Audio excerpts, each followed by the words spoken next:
여러분 안녕하십니까? 정관용입니다. 한일 위안부 합의 검토 결과 보고서가 오늘 발표됐습니다. 우리 정부가 이 소녀상 이전과 관련해서 위안부 관련 단체들을 설득하는 노력을 한다. 해외 소녀상 건립은 지원하지 않는다. 이렇게 약속하는 등의 사실상 이면 합의가 있었다는 사실 매우 충격적이죠. 잠시 후 정신대 문제대책협의회 윤미향 대표의 입장 들어보겠고요. 꽉 막혀있는 개헌 문제, 어제 더불어민주당 초선 의원들 성명 발표한 것 입장 들었는데 오늘은 자유한국당의 입장 성일종 의원 연결해서 들어보겠습니다. 7시 5분 시작되는 2부에서는요. 국제환경단체 그린피스의 활동가들을 초대했습니다. 지난주에 삼성전자 사옥 앞에 북극곰 옷을 입고 한 30여 명이 시위를 벌였다는데 왜 삼성전자 사옥 앞에 갔는지, 왜 북극곰 옷을 입었는지 손민우, 이인성 두 캠페이너를 초대했고요. 안진걸의 이웃사람에서는 다스의 주인을 찾아 나선 시민들 만나보겠습니다. 잠깐 광고 듣고 출발하죠. 외교부 장관 직속 한일 일본군 위안부 피해자 문제 합의 검토 태스크포스 팀이 오늘 그 결과를 보고했습니다. 피해자 의견을 충분히 수렴하지 않았다. 정부 입장 위주로 매듭 지은 합의였다. 또 소녀상 이전 문제 등에 대해 일본 측 요구 일부를 수용하는 사실상 비공개 이면 합의가 있었다. 이런 내용들이 핵심인데요. 자, 정신대 문제대책협의회 윤미향 상임대표 연결합니다. 대표님 나와 계시죠? 네, 안녕하세요. 오늘 결과 발표 쭉 보시고 전체적인 느낌이 어떠셨어요? 일단 그 TF팀이 짧은 시간이었는데 결국은 피해자들과 국민이 궁금해했던 것들을 상당 부분 많이 밝혀냈다라고 생각을 해요. 예. 무엇보다도 그동안 이제 추측으로 분명히 무언가 있을 것이다라고 예. 생각했던 이면 합의, 예. 그러니까 비공개 문서가 있었다라는 것도 밝혀냈고, 예. 피해자 중심의 합의가 아닌 정말로 정부, 그것도 일본 정부의 입장을 중심으로 해서 합의가 체결되었다라는 것, 네. 그런 여러 가지 중요한 사실이 밝혀졌다라고 생각을 합니다. 네, 네.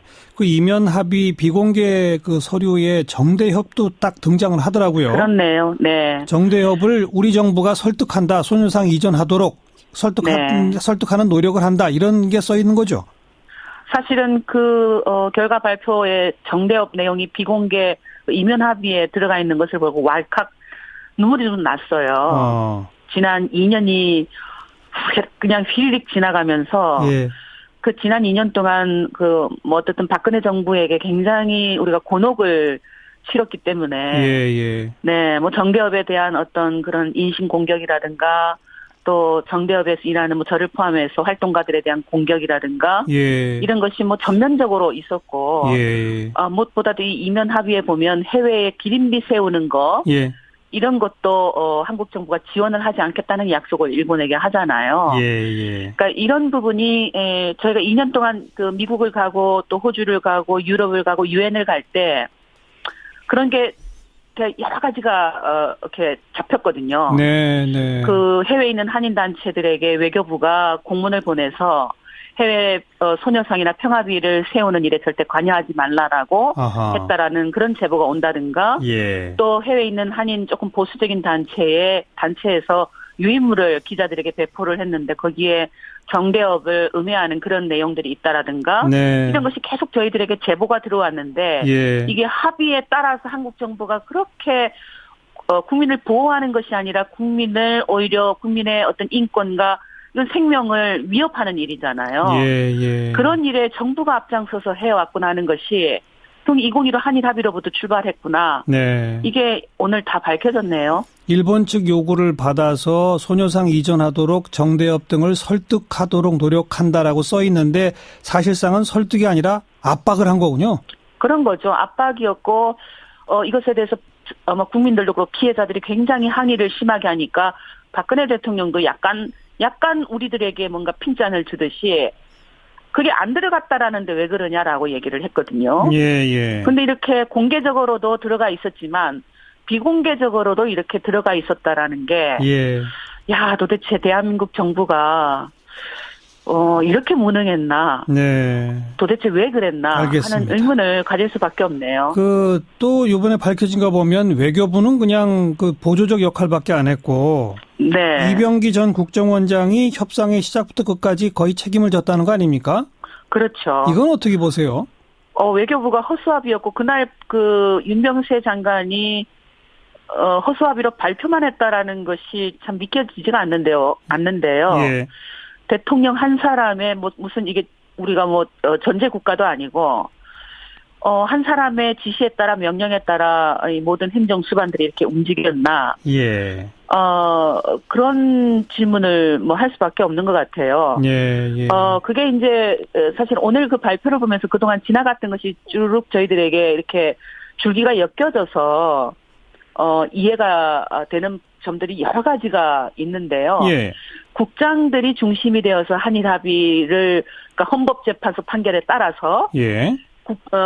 외교부 그 담당 국장들이 합의를 할 때는 그래도 피해자들과 소통을 하려고 노력을 했어요. 어허. 그렇기 때문에 그 국장급 회의를 할 때는 한국 정부 측에서 피해자들이 요구하는 것은 법적인 책임이다. 예. 그리고 번복할 수 없는 방식의 사죄다. 예. 전 총리가 하고 그 다음 총리가 번복하고 하는 게 아니라 예. 그런 내용을 전달했다는 것이 오늘 그 결과에서 확인이 됐는데 예.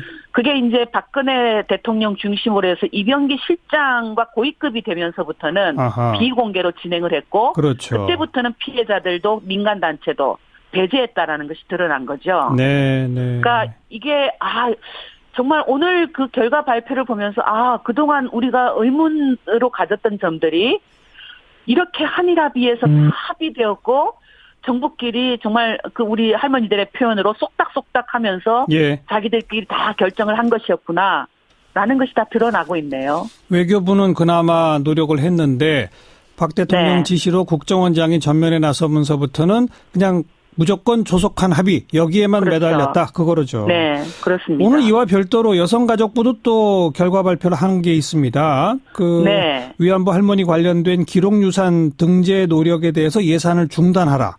네. 그리고 화해치유재단을 은밀하지만 조속히 설립하도록 하라. 이런 것들이 전부 대통령 지시에 의해서 이루어졌다는 게 더 밝혀지지 않았습니까? 그렇습니다. 이것까지 보시면 어떤 생각이 드세요? 딱 여가부의 발표를 보면서요. 저는 김복동 할머니의 그 단 한마디의 말씀으로 모든 것이 압축된다고 봐요. 박근혜 대통령은 우리의 역사를 돈으로 팔아먹었다. 네. 그리고 끝내려고 했다. 예. 하는 딱 이 한마디가 그걸 다 설명해 주는 것 같아요. 네. 그러니까 설사 지금 독일이나 다른 그 과거 역사를 제대로 기억하고 그것을 교육하고 하는 그런 사회들을 보면 제대로 사과했다라고 해서 그 문제를 없애거나 지우지 않잖아요. 예. 그런데 이 정부는 박근혜 정부는 그 한일 합의도 그렇게 굴욕적이고 피해자를 배제하고 피해자의 요구도 국제 인권의 기준도 담지 않은 그 합의를 통해서 네. 그러니까 10억엔이라는 그 10억엔이라는 돈을 통해서 역사를 지우려고 했다라는 것. 예. 종결 지우려고 했다라는 것. 알겠습니다. 네. 지금 외교부는 이런 태스크포스 팀의 보고를 토대로 해서 피해자분들 또 관련 전문가들 의견 수렴해서 정부 입장을 정하겠다까지만 지금 밝힌 상태거든요. 정부 네. 어떻게 해야 한다고 보십니까? 피해자들에게 그 외교부도 그렇고 정부가 어떻게 이야기를 했냐면은 이 TF팀이 올 내에 발표를 할 테니까 네. 정부가 그때 그 입장을 정하겠다. 예. 기다려달라. 예. 그래서 할머니들이 그동안 기다려왔어요. 예. 그중에 올해만 벌써 8분이 돌아가셨고요. 예. 한국 정부가 지금 투트랙으로 가겠다라고 얘기를 했거든요. 예. 그런데 실상은 내용은 투트랙이 아닌 거예요. 예. 투트랙이라는 거는 일본군 위안부 문제라든가 이런 역사 문제, 인권 문제를 경제나 국익이나 외교 그러니까 안보 외교에 결합시키지 않고 별도로 투트랙으로 나가는 것이 투트랙 예. 외교라고 저희들이 이해를 하고 있어요. 그렇죠. 근데 지금 정부는 이 TF팀 결과에 대해서 명확하게 위안부 문제는 위안부 문제들을 선언할 거 선언하고 네. 정부의 입장을 밝혀야 되는데 인권에 입각해서 예. 특히 지금 강경화 장관이 외교 국제인권기구에 오랫동안 일을 하셨던 그 경력을 봐서라도 예. 위안부 문제는 인권 기준에 따라서 선언을 하고 국내에 어떤 천명해야 되는 예.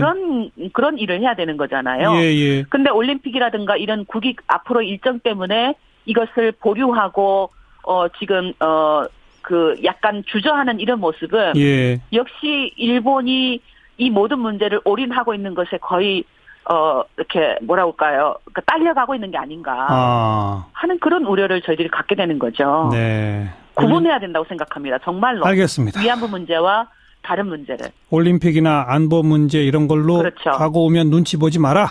네, 그렇습니다. 여기까지 듣겠습니다. 고맙습니다. 네, 고맙습니다. 한국정신대문제대책협의회 윤미향 상임대표였습니다.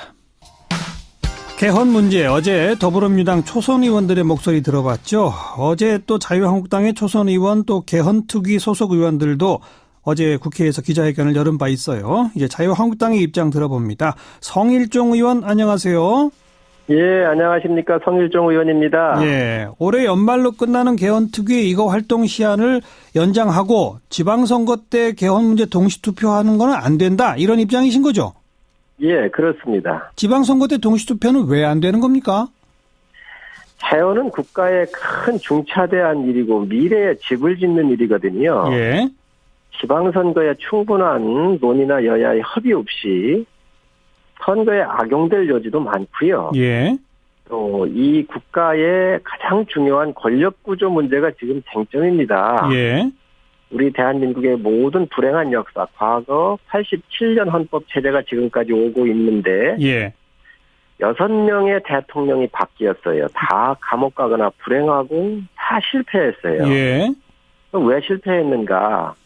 이게 권력이 집중되어 있고 승자 독식 구조로 되어 있기 때문에 이 권력 구조를 바꾸지를 아니하면 앞으로 이런 역사가 계속 되풀이될 거예요. 예. 그래서 이런 거에 대한 합의를 하고 예. 틀을 바꿔야 되는데 네. 아무리 빨라도 이 지방선거에 이걸 넣어가지고 한다고 하는 것은 시기적으로도 상당히 문제가 있고 또 지방선거에 여러 가지 정치적으로 이용할 여지가 있기 때문에 네. 이 부분에 대해서 반대를 한 겁니다. 지방선거에 어떻게 악용될 우려가 있다고 보세요? 전에 우리가 개헌특위에 다루면서 보니까 이제 국회가 한 41억 정도의 예산이 서 있어요. 예. 그래서 이 개헌에 대한 광고비 집행 같은 경우를 통해서 개헌하면 국민이 다 행복해진다. 뭐 이런 문안도 가지고 오고 그랬는데 예. 이 개헌이야말로 아주 드라이한 겁니다. 어려운 문제예요. 예. 그래서 이 개헌을 통해 가지고 투표율을 올리고 이래서 이게 지방선거를 젊은 사람 끌어낸다든지 뭐 여러 가지 이런 복합적 계산을 하는 것 같은데 예. 투표율 높아지는 거야 문제가 없겠죠. 문제는 네. 이 개헌은 또 다른 국가의 문제이기 때문에 부속의 어떤 하나의 방편 요소로서 투표에 들어가 가지고 이게 중심이 아니고 예. 곁가지로 들어가서는 안 된다는 말씀이고요. 그런데 정치 현실상 지금 자유한국당이 동의하지 않으면 예. 그러면 개헌안 국민투표를 투표에 붙일 수조차 없는 게 현실 아닙니까? 그렇습니다. 그렇죠. 그러니까 만약에 자유한국당하고 더불어민주당 다른 당까지 국회가 만장일치로 합의할 수 있는 개헌안을 만들어낼 수 있다면 지방선거 때 해도 무방한 거 아닌가요? 그렇습니다. 그것도 그렇습니다. 그런데 지금 현재 제일 중요한 핵심의 고리는 권력구조입니다. 거기에 대해서 합의가 안 된다? 예, 권력구조를 지금 여당이 양보를 해야 합니다. 예. 전에 박근혜 정부에 있었을 때도 사실은 그 권력의 초기에 모든 기득권을 내려놓고 국가의 틀을 바꾸려고 했으면 그 진정성을 인정받았을 거예요. 예. 최순실 사태가 나니까 그때서야 이제 개헌 카드를 가지고 온 거예요. 이에 그랬었죠. 대해서 예. 당시 야당이 의심하고 문제가 있다고 본 거 아니겠어요? 예. 지금 권력이 똑같이 역전됐습니다. 알겠습니다. 지금 여당은 대체로 대통령 4년 중임제를 선호하는 것으로 보여지는데 그렇게 보시는 거죠? 그렇습니다. 그런데 자유한국당의 입장은 어떻게 바꿔야 한다는 겁니까? 저희는 지금 총리의 여러 가지 권한, 대통령의 권한을 총리한테 이양을 해서 예. 총리를 국회에서 선출하는 이런 제도를 통해 가지고 예. 외치 같은 부분, 국방 이런 부분들은 대통령이 하고 예. 내치 부분은 총리가 해서 각 정파들이 서로 연합하거나 일본이나 서독에서처럼 이런 형태로 운영을 한다고 한다면 예. 이런 갈등 구조가 종식되지 않을까 하는 생각을 가지고 있고요. 우리 개헌특위의 자문 교수단이 있습니다. 이분들도 한두 분 빼고는 이 제도에 대해서 천거를 한 상태입니다. 예. 그러니까 내치와 외치를 분리해서 이원 집정부제 형식의 정부 권력구조 형태 이거군요. 한마디로. 그렇습니다. 그렇게 이해하시면 됩니다. 그거를 지금 정부 여당이 수용하지 않으면 개헌 합의는 없다. 이 말씀인가요? 그게 아니면 개헌할 필요가 없는 거지요. 지금 집권 여당에서는 기본권이나 지방분권을 가지고 이거라도 개헌을 하겠다 이렇게 얘기를 하는데 예. 핵심 이 역사가 불행해지고 있는 모든 것은 제왕적 대통령제와 승자 독식의 구조에 있는 이 권력 구조를 바꾸지를 않으면 예. 개헌은 큰 의미가 없다고 생각합니다. 나머지 부분은요. 예. 하위법이나 여러 가지 법률로 규정해서 얼마든지 할 수가 있습니다. 예.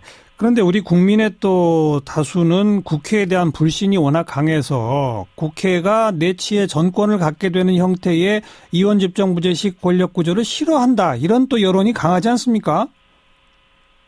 그 부분도 뭐 일정 부분 있을 수 있지요. 예. 그러니까 이런 상황에 네. 예, 국회라고 하는 것은 국민들이 뽑아서 예. 각 정당들이 함께 토론하고 이런 과정에 있기 때문에 예. 그러한 권력 구조를 바꿔지면 국민의 불신도 그 안에서 해소될 수 있다고 보여집니다. 아, 권력 구조를 바꾸면 국민 불신도 해소한다. 그렇습니다. 정쟁의 요소가 훨씬 더 줄어들거든요. 네. 그런데 국민이 일단 현재 동의하지 않고 여당도 동의하지 않으면 그나마 동의할 수 있는 국민 기본권이나 지방 분권 조항만이라도 개헌하자. 이건 안 됩니까? 그거는 처음부터 개헌에 대해서 18대, 19대도 계속 이 문제가 나왔지만 가장 중요한 문제는 대한민국의 갈등 구조, 정당 간의 갈등 구조, 계층 간의 갈등 구조가 어디서 오느냐? 권력 구조에서 오는 거예요. 예. 이거 없이 나머지 개헌한다는 것은 실익이 없는 겁니다. 예, 예. 나머지 부분들은요, 지금 아까도 말씀드렸지만 기존의 법이나 여러 가지 체계로서 얼마든지 보강이 가능한 겁니다. 예. 알겠습니다. 개헌특위하고 정개특위를 통합해서 단일특위의 소수 정예의원으로 구성해서 한번 더 속도감 있게 해보자라는 국민의당의 제안에 대해서는 어떻게 생각하세요? 아주 좋은 제안이라고 생각을 하고요. 예. 이 개헌특위를 더 연장해서 바로 그러한 부분들을 함께 논의해야 되는 겁니다. 이걸. 네. 여기까지 듣겠습니다. 고맙습니다. 네, 감사합니다. 결국 핵심은 내치 외치 분리 이원 집정부제라는 권력 구조에 합의할 수 없으면 개헌은 없다. 이런 말씀으로 들리네요. 자유한국당 성일종 의원이었습니다. 윤태권 실장 어서 오십시오. 국민의당 전당원 투표 시작했죠? 예, 오늘부터 4일간입니다. 오늘 내일 이틀 동안은 K보팅 시스템이라고 해가지고요. 선관위 온라인에 접속해서 투표를 하는 거고 예. 그다음 이틀 동안은 당원한테 전화가 가서 응답하는 ARS 투표. 예. 이거 가처분 신청 냈는데 기각됐다죠? 예, 기각됐습니다. 조금 예상대로인데요. 서울 남부지법에서 기각을 하면서 법적으로 문제가 없다고 하고 뒤에 덧붙인 게 정당의 정치적 의견이나 견해 형성, 조직 구성 운영에 관한 부분은 규제가 신중해야 된다 이렇게 말했거든요. 그러니까 정당이 알아서 해라는 그렇죠. 거죠. 뭐 법원에 말하면. 자꾸 가지고 오지 마라. 맞아요. 이런 이야기죠. 예. 네. 물론 이것은 뭐 투표 내용에 대한 거하고 별개입니다. 형식적인 것이고요. 예. 네. 그러니까 법률상은 문제는 없다. 네. 투표율 문제는 당 내에서는 지금 여전히 시끄럽죠. 예, 이게 법적으로는 요 기각으로 해가지고 그것까지 같이 기각된 거예요. 예. 33%가 안 되면 뭐 공표를 금지해야 된다 이런 것도 있었는데 이것도 같이 가름돼가지고 기각이 됐고 하지만 네. 이런 문제는 있을 겁니다. 분명히 이 투표는 찬성이 더 많이 나올 거예요. 압도적으로. 그렇겠죠. 예. 예.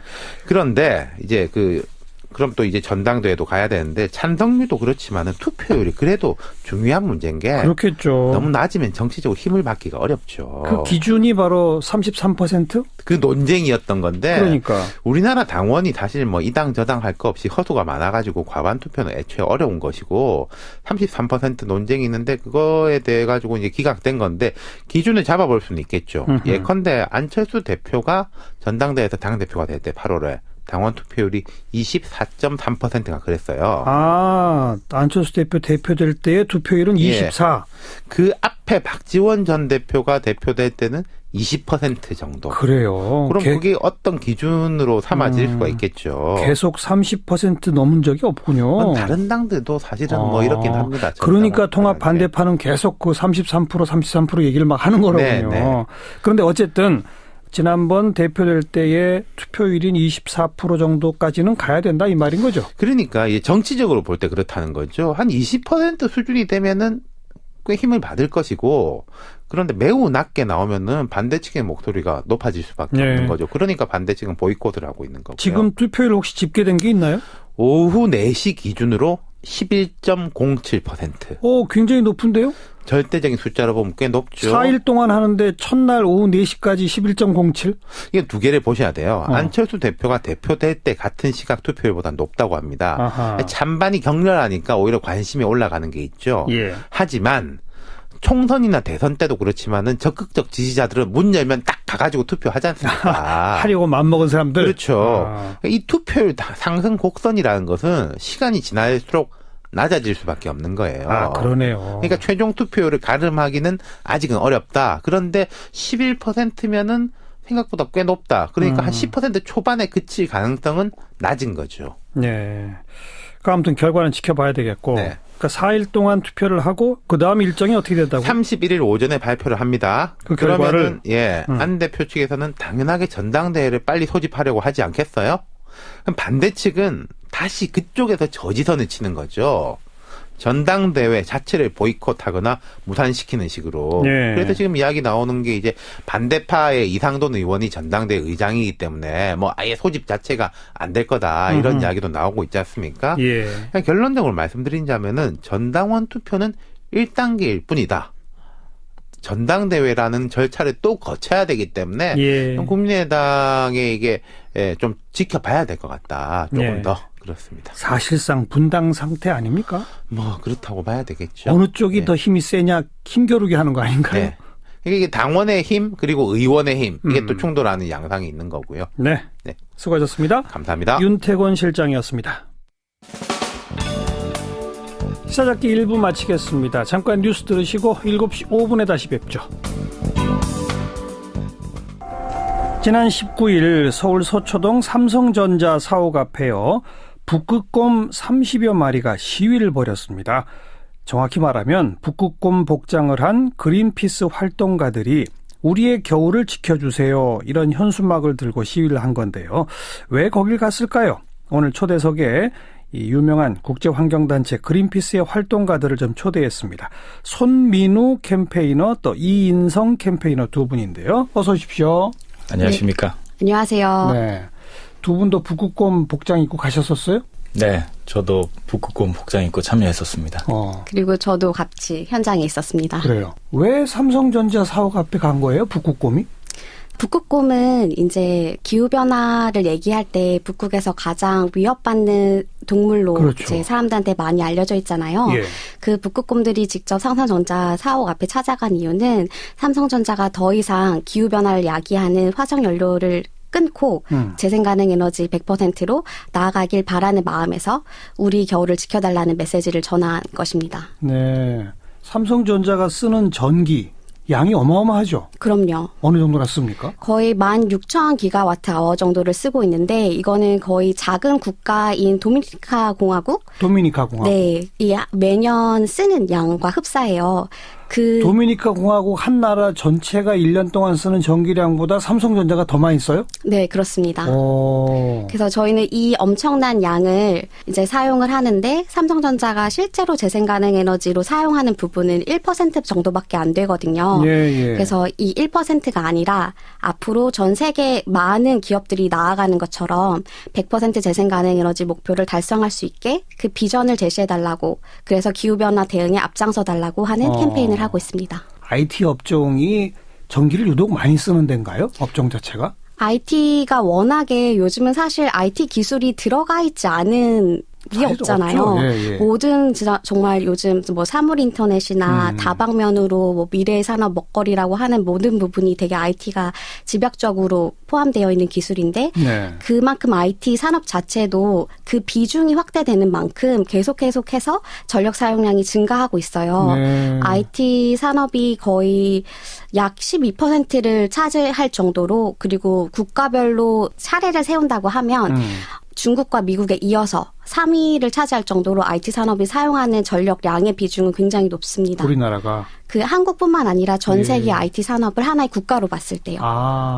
IT 산업 전체를 하나의 국가로 보면 네. 중국, 미국 네. 다음이다.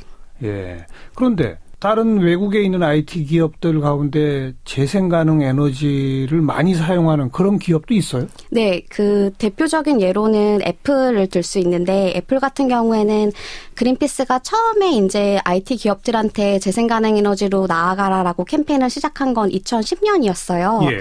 그때 이제 처음 시작을 해서 그 데이터 센터, 저희가 사용하는 인터넷에 데이터가 모이고 이렇게 소비되는 그 데이터 센터를 이제 재생 가능 에너지로 쓰라고는 캠페인을 먼저 시작을 했었는데 예. 애플이 그 캠페인의 요구에 수긍을 해서 이제 2011년 정도에 100% 재생 가능 에너지로 나아가겠다라고 선언을 하고 네. 이제 차츰차츰 그 규모를 늘렸어요. 그래서 지금 현재는 96%의 전력을 재생 가능 에너지로 충당하고 있다고 하고 애플 같은 경우는 애플 제품을 제조하는 협력사들도 이제 앞으로 재생 가능 에너지를 사용하도록 요구하겠다라고 네. 선언을 한 바 있습니다. 애플은 전체 전력의 96%를 재생 가능 에너지로 쓰는데 네. 삼성전자는 1%를 쓰고 있다. 네, 맞습니다. 근데 갑자기 제가 궁금해지는 게 삼성전자도 한전에서 전기를 공급받을 거 아니에요. 네네. 우리나라 재생 가능 에너지의 비중이 1%밖에 안 되잖아요. 네네.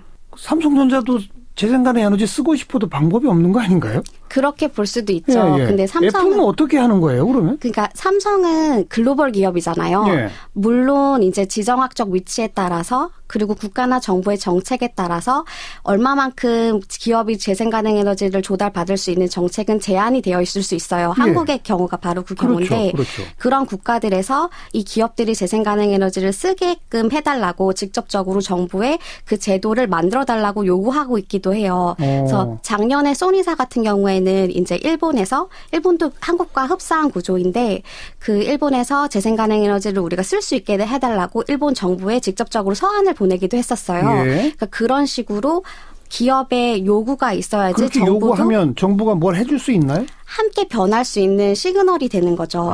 그래서 우리나라에도 뭐 애플, 마이크로소프트 이런 많은 기업들 그리고 이미 재생 가능 에너지를 사용하겠다라고 한 기업들이 많이 들어와 있는데 우리나라에서만 재생 가능 에너지를 사용을 해서 서비스를 공급할 수 없다는 거는 사실 국가의 산업 경쟁력에도 치명적인 영향을 주는 거잖아요. 예. 그렇기 때문에 우리는 이제 그 방향으로 삼성전자 가자. 네, 가자. 그리고 방향으로 삼성전자가 그 가는데 시그널을 보여달라라고 하는 거죠. 삼성전자가 앞장서 달라. 네네. 근데 저하고는 애플은 어떻게 해서 96%를 쓸 수 있어요? 미국 네. 전기 전체의 96%가 재생 가능은 아니잖아요. 네, 애플 같은 경우에는 미국은 국내랑은 다른 전력망 구조를 가지고 있잖아요.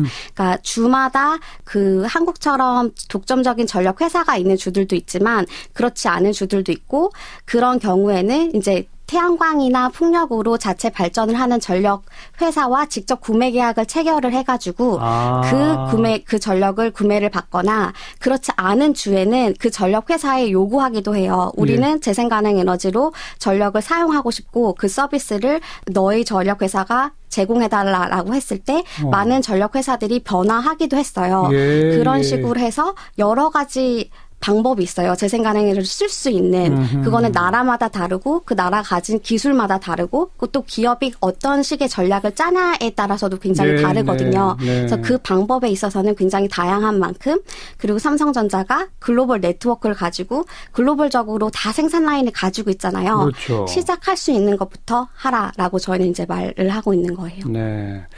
그 애플 같은 회사가 자기네 스스로 사옥 옥상에 무슨 태양광 발전 같은 것도 하나요? 네, 그 애플은 이제 자기네 부지에 직접 설치하는 것부터 시작을 했어요. 그래서 저희가 얘기를 하는 것도 그 재생 가능 에너지를 할 때 그리고 가장 쉽게 할 수 있는 방법은 자기네 부지에 먼저 설치를 하고 발전을 하는 거거든요. 그렇죠. 그랬을 때 자가 소비를 하면 사실 국내 환경에서도 재생 가능 에너지를 얼마나 자가 소비했냐에 따라서 기업이 실제로 득을 보는 부분이 많잖아요. 그런 방법도 여러 방법 중에 하나라고 생각합니다. 삼성전자도 공장 부지가 굉장하잖아요. 그럼요. 태양광 발전 있나요? 태양광을 일부 설치하고 있기는 해요. 일부? 네. 그래서 삼성전자가 1%라고 했을 때는 이제 자기네 부지에 직접 설치해가지고 이제 태양광을 하는 양 아니면 이제 국외에서 재생가능에너지 인증서 같은 걸 구매해서 충당하고 네. 있는 양 네. 이런 거를 다 포함해서 1%인 거고 아하. 이제 그 발전량 자체만 보면 더 미미할 수 있죠. 근데 저희가 얘기하는 거는 기업 스스로가 이 엄청난 전력을 다 발전하기는 불가능하죠. 그렇죠. 하지만 기업이 재생가능에너지를 사용하겠다는 의지를 보였을 때 어마어마한 것들이 바뀌는 거거든요. 예, 정부의 제도가 바뀔 수도 있고 시민들이 재생가능에너지를 생각하는 그 인식조차도 바뀔 수 있는 맞아요. 것이기 때문에 알겠습니다. 네, 그 캠페인을 하고 있는 것입니다. 삼성전자 먼저 자기네 공장에 태양광 발전부터 좀 많이 하십시오. 그리고 우리나라는 제도상 한전으로부터 독점적으로 공급받으니까 어쩔 수가 없지만 정부를 향해서 재생가능 에너지 비중을 늘려라. 또 우리 회사는 재생가능 에너지를 좀 많이 쓸 테니 따로 공급받을 수 있는 라인을 만들어 달라. 이런 식으로 촉구해라. 그런 시위를 하신 거군요. 네, 맞습니다. 그래서 그 시위에 대해서 삼성전자가 무슨 답변 보낸 게 있나요? 아직은 없습니다. 저희도 기다리고 있고요. 그래서 삼성이 어떤 식의 전략을 선보일지 발표할지 저희도 계속 촉각을 세우고 있는 상태이고 저희가 100% 재생가능 에너지로 나아가라라고 얘기를 하는 것은 예. 이미 세계 118개의 기업들이 그렇게 하고 있고 진짜 산업 경쟁력을 위해서도 기업한테 꼭 필요한 일뿐만 아니라 기후변화라는 문제가 워낙에 시급하잖아요. 그렇기 때문에 지금 당장 저희는 산소 제로로 나아가야 하는데 혁신을 말하는 기업이 이 부분에서 부족하다고 하면 네. 그거는 문제가 아닐까라고 생각을 합니다.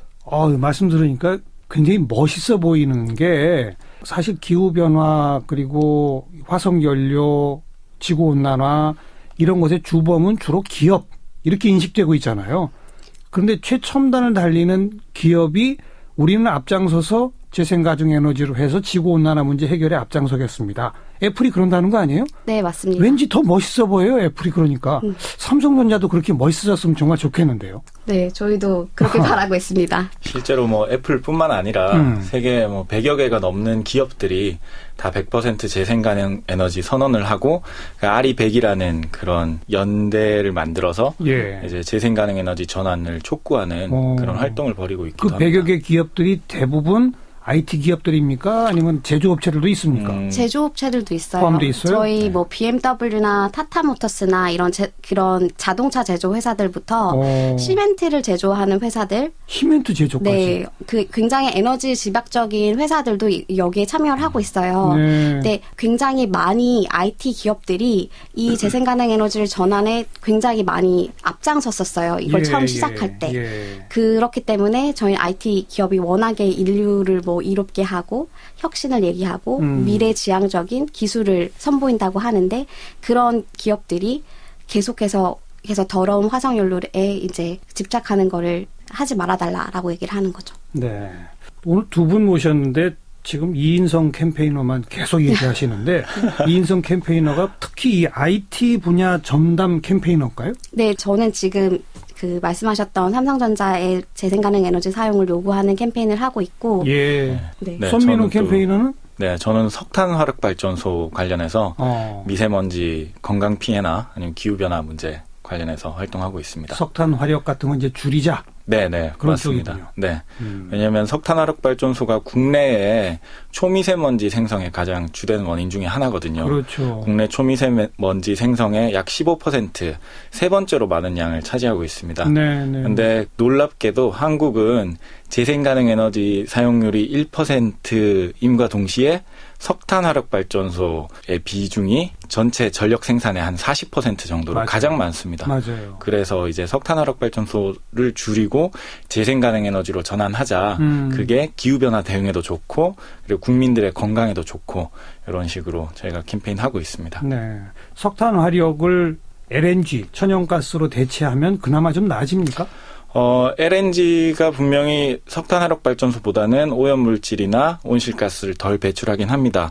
근데 완벽한 대안은 될 수 없습니다. 왜냐면은 LNG도 결국은 화석 연료거든요. 그렇죠. 결국은 온실가스를 배출하고 대기오염 물질을 배출합니다. 그래서 그린피스는 석탄 발전소 대신에 대안으로 제시하는 거는 태양광, 풍력 같은 재생 가능 에너지를 대안으로 얘기하고 있습니다. 문재인 정부도 원자력 발전 줄이고 석탄도 줄이고 네. LNG를 많이 하고 재생가능 에너지도 늘리겠다라고는 하고 있는데 네. 그린피스는 전부 재생가능으로 가자 이런 건가요? 저희가 근데 너무 이제 급진적으로 변화하자는 것은 아니고요. 예. 한국적인 상황을 고려했을 때 현실적으로 지금 사용할 수 있는 에너지원, 그러니까 석탄 발전소나 원자력 발전소를 지금 당장 대체할 수 있는 에너지원이 천연가스 발전소예요. 네. 왜냐하면은 천연가스 발전소가 약 36기가와트 정도 지금 발전 설비가 있는데 연 평균 가동률은 40% 미만이에요. 그래요? 네. 왜냐하면은 원자력 발전이나 석탄 발전은 기저 전원이라고 해서 항상 전력 생산을 위해서 첫 번째로 제일 우선순위로 운전되는 발전소고요. 천연가스나 뭐 재생가능에너지 같은 거는 첨두부하라고 해서 우리가 필요한 전력 이상으로 전기가 필요할 때 긴급하게 발전소를 가동을 시켜서 전력을 생산하는 전원이거든요. 예. 그래서 가동률이 낮을 수밖에 없는데. 근데 왜 그렇게 했대요? 일단 우선 원전하고 화력을 먼저 하자. 네. 부족하면 LNG, 천연가스나 재생가능 쓰자. 네. 이렇게 했다는 거 아니에요? 체계를. 네. 왜 그렇게 했대요? 그게 과거에는 전력 생산에 있어서 발전 단가, 경제성이 가장 중요시 됐었기 때문에 그래서 경제성을 중심으로 원자력 발전소, 석탄 발전소 이렇게 우선순위를 뒀는데요. 지금 그렇게 하다 보니까 여러 가지 많은 문제가 생기잖아요. 뭐 핵발전소 안전 문제라든지 아니면 석탄 발전소의 미세먼지. 그리고 기후변화 문제 이런 문제가 워낙 많이 생기다 보니까 요즘에 들어서야 환경성 그리고 안전성도 같이 고려하자 이렇게 얘기가 나오고 있는 겁니다. 예. 네. 지금 이미 LNG 천연가스를 사용하는 발전 능력은 지금보다 훨씬 더 많이 할 수 있군요. 네. 그런데 안 하고 있군요. LNG 발전 설비가 한국에서 가장 많습니다. 네. 그런데 가동률이 절반이 안 된다. 네네. 이거부터 100% 가동해 나가자. 네. 석탄이나 이쪽 좀 줄이고 그런 움직임이라고. 그래서 점진적으로 천연가스를 석탄이나 원자력을 천연가스로 대체하고 그리고 그와 동시에 새로 짓는 것들은 재생가능 에너지로 대체하고 그리고 또 수요 관리를 통해서 낭비되는 에너지를 절약하고 알겠습니다. 이런 쪽으로 얘기하고 있습니다. 그나저나 이 그린피스는 직원들의 직함이 참 묘해요. 캠페이너? 네. 또 어떤 직책이 있어요? 저희가 캠페인을 알리는데 가장 필요한 게 사실 미디어잖아요. 그렇기 때문에 미디어 대응을 하고 미디어 전략을 짜는 커뮤니케이션 팀이 또 있고요. 저희가 재정적으로 독립된 단체이다 보니까 펀드레이징, 그 후원이 굉장히 중요해요. 그래서 이제 후원팀도 따로 있고 그럴 때 이제 보다 많은 사람들에게 저희 캠페인을 쉽고 재미있게 알려야 되는 의무가 있잖아요. 그걸 위해서 인게이지먼트 팀이라고 있습니다. 네. 또 가장 중요하게 저희 그린피스가 또 퍼포먼스나 액션이 굉장히 유명하잖아요. 그렇죠. 액션이나 퍼포먼스를 담당하는 액션 유닛도 따로 있습니다. 네. 북극곰 목장 이고 가자 이런 거 사실 다른 환경단체는 잘 안 하잖아요. 네. 그린피스가 제일 그런 걸로 유명하죠. 네. 또 왜 선박 치위도 많이 하잖아요. 그린피스가. 네, 맞습니다. 그린피스가 아마 다른 환경단체랑 되게 차별되는 점이 저희가 세척에 환경감시선이 있다는 것일 거예요. 그래서 저희가 이제 쇄빙선인 아틱 선라이즈호 그리고 대서양이나 태평양을 가르는 레인보우 워리어랑 에스파란자호 이렇게 세척의 배를 가지고 있는데 이번에 가장 최근에 영화배우 류준열 씨가 그 환경감시선 교육을 이수받았잖아요. 그랬다고 기사를 봤어요. 그때 탔던 배가 이제 저희 가장 친환경 선박으로 알려진 그 레인보우 워리어였습니다. 네. 그 배들은 전 세계 바다를 다니면서 해양 오염 이런 거 이제 감시하는 거죠. 육지에서 그린피스 활동가들이 캠페인에 대해서 연구를 하고 조사를 하고 캠페인에 대해서 알린다고 하면 해양이나 바다 같은 경우에는 감시할 수 있는 사람이 없잖아요. 그러니까요. 그렇기 때문에 이제 환경 감시선들을 이용해서 거기에 있는 크루들과 활동가들이 함께 직접 이제 바다 생태계나 바다 오염 문제 그리고 생물 다양성 문제 같은 거를 직접 조사하기도 하고 그 환경 오염 실태를 기록하기도 하고 이제 그런 여러 활동을 펼치고 있습니다. 네. 벌써 이제 연말이라서 마지막 질문인데 2017년 대한민국의 환경 관련 어떤 뉴스 중에는 두 분 뭐가 제일 기억에 남으시는지. 먼저 손민우 캠페이너. 제가 먼저 두 가지 정도를 꼽고 싶은데요. 첫 번째는 시간 순으로 한번 보자면 첫 번째는 올해 상반기에 있었던 미세먼지 이슈를 꼽고 싶습니다. 왜냐하면 미세먼지 이슈를 통해서 많은 시민들이 미세먼지의 원인이 무엇인가에 대해서 의문을 가지기 시작했었고 가장 큰 원인으로 석탄 발전소가 지목이 되면서 결국은 그 문재인 정부가 들어서면서 대통령 업무 지시 3호로 미세먼지 저감 대책을 마련할 것을 명령했죠. 그렇죠. 그리고 실제로 9월 달에 저감 대책이 발표됐고요. 그게 가장 기억에 남는 환경 이슈였다고 생각되고요. 두 번째는 신고리 5, 6호기 맞아요. 공론화위원회가 굉장히 이슈였죠. 좀 더 지속 가능하고 안전한 사회를 위해서 시민들이 민주주의적인 방식을 통해서 직접 참여해서 중요한 국가의 이슈를 결정하는 소중한 사회적인 경험을 저희가 가지지 않았나 이렇게 생각합니다. 이인성 캠페이너는 뭐가 또 기억나세요? 저는 좀 더 실생활에 밀접하게 관련돼 있었던 사건들이 많이 기억이 나는 것 같아요. 제가 이제 여성이기도 하다 보니까 이번에 생리대나 기저귀에 있었던 유해 화학물질 문제가 굉장히 심각했었고 그래서 정말 많은 분들이 깜짝 놀랐을 것 같아요. 그러니까 저희가 너무 흔하게 쓰고 있는 정말 일상생활에서 뗄래야 뗄 수 없는 그런 물건들에서도 유해 화학물질이 어떤 것들이 사용되는지 모르고 그거를 밝혀내는데도 어마어마하게 시간이 참 많이 걸렸잖아요. 아직 투명하게 제대로 밝혀져 있는지도 의문인 부분이기도 하고요. 그런 부분도 있었고 또 이제 친환경 계란 이제 논란 관련해가지고 맞아요. 그 문제도 시민들을 놀라게 했던 부분인 것 같아요. 계란은 정말 그 식단에 빠지지 않는데 그 무분별한 축산업 그리고 살충제 사용 같은 것들이 부메랑으로 저희한테 돌아온 것 같다고 생각을 합니다. 말씀 들어보니까 올 한 해가 환경 관련 이슈가 참 많았던 해라고 생각이 되고 조금 방향이 이제 좀 잡혀가고 있는 것 아닌가 이런 생각을 하게 되는데 저는 그 앞에 소개했던 삼성전자 사옥 앞에 북극곰 30마리 간 거 이게 미래지향적 관점에서 봤을 때 굉장히 중요한 뉴스 같아요. 네, 맞습니다. 우리가 삼성전자가 애플 이겼다 그래서 막 좋아했는데 이런 대목에서도 이겼으면 좋겠습니다. 네, 저희도 간절히 바라고 있습니다. 네, 삼성전자의 좋은 답변 함께 기다려보고요. 손민우, 이인성 캠페이너 오늘 고맙습니다. 감사합니다. 감사합니다. 사운드 오브 뉴스입니다. 김민아 기자 어서 오세요. 안녕하세요. 오늘 들어볼 소리는요? 앞에서도 다뤘습니다만 오늘 일본군 위안부 합의 검토 태스크포스 보고서가 공개됐는데요. 이와 관련한 소리를 함께 들어보시죠. 한 분이라도 더 생존해 계실 때 마음의 한을 풀어야 되지 않겠느냐. 그분들이 가장 중요하게 생각하는 그 세 가지를 담아내느라고 말도 못하는 힘든 과정이 있었는데 그러나 3대 핵심상 합의는 일본의 자발적이고 일방적인 조치로 취해진 것이 아니라 일본 쪽의 요구를 한국 쪽이 받아들이는 조건으로 타결되었습니다. 외교부는 고위급 협의에는 직접 참여하지 못했으며 그 내용을 공유받으면서 필요한 의견을 개진하였습니다. 그러나 거의 의견이 반영되지 않았습니다.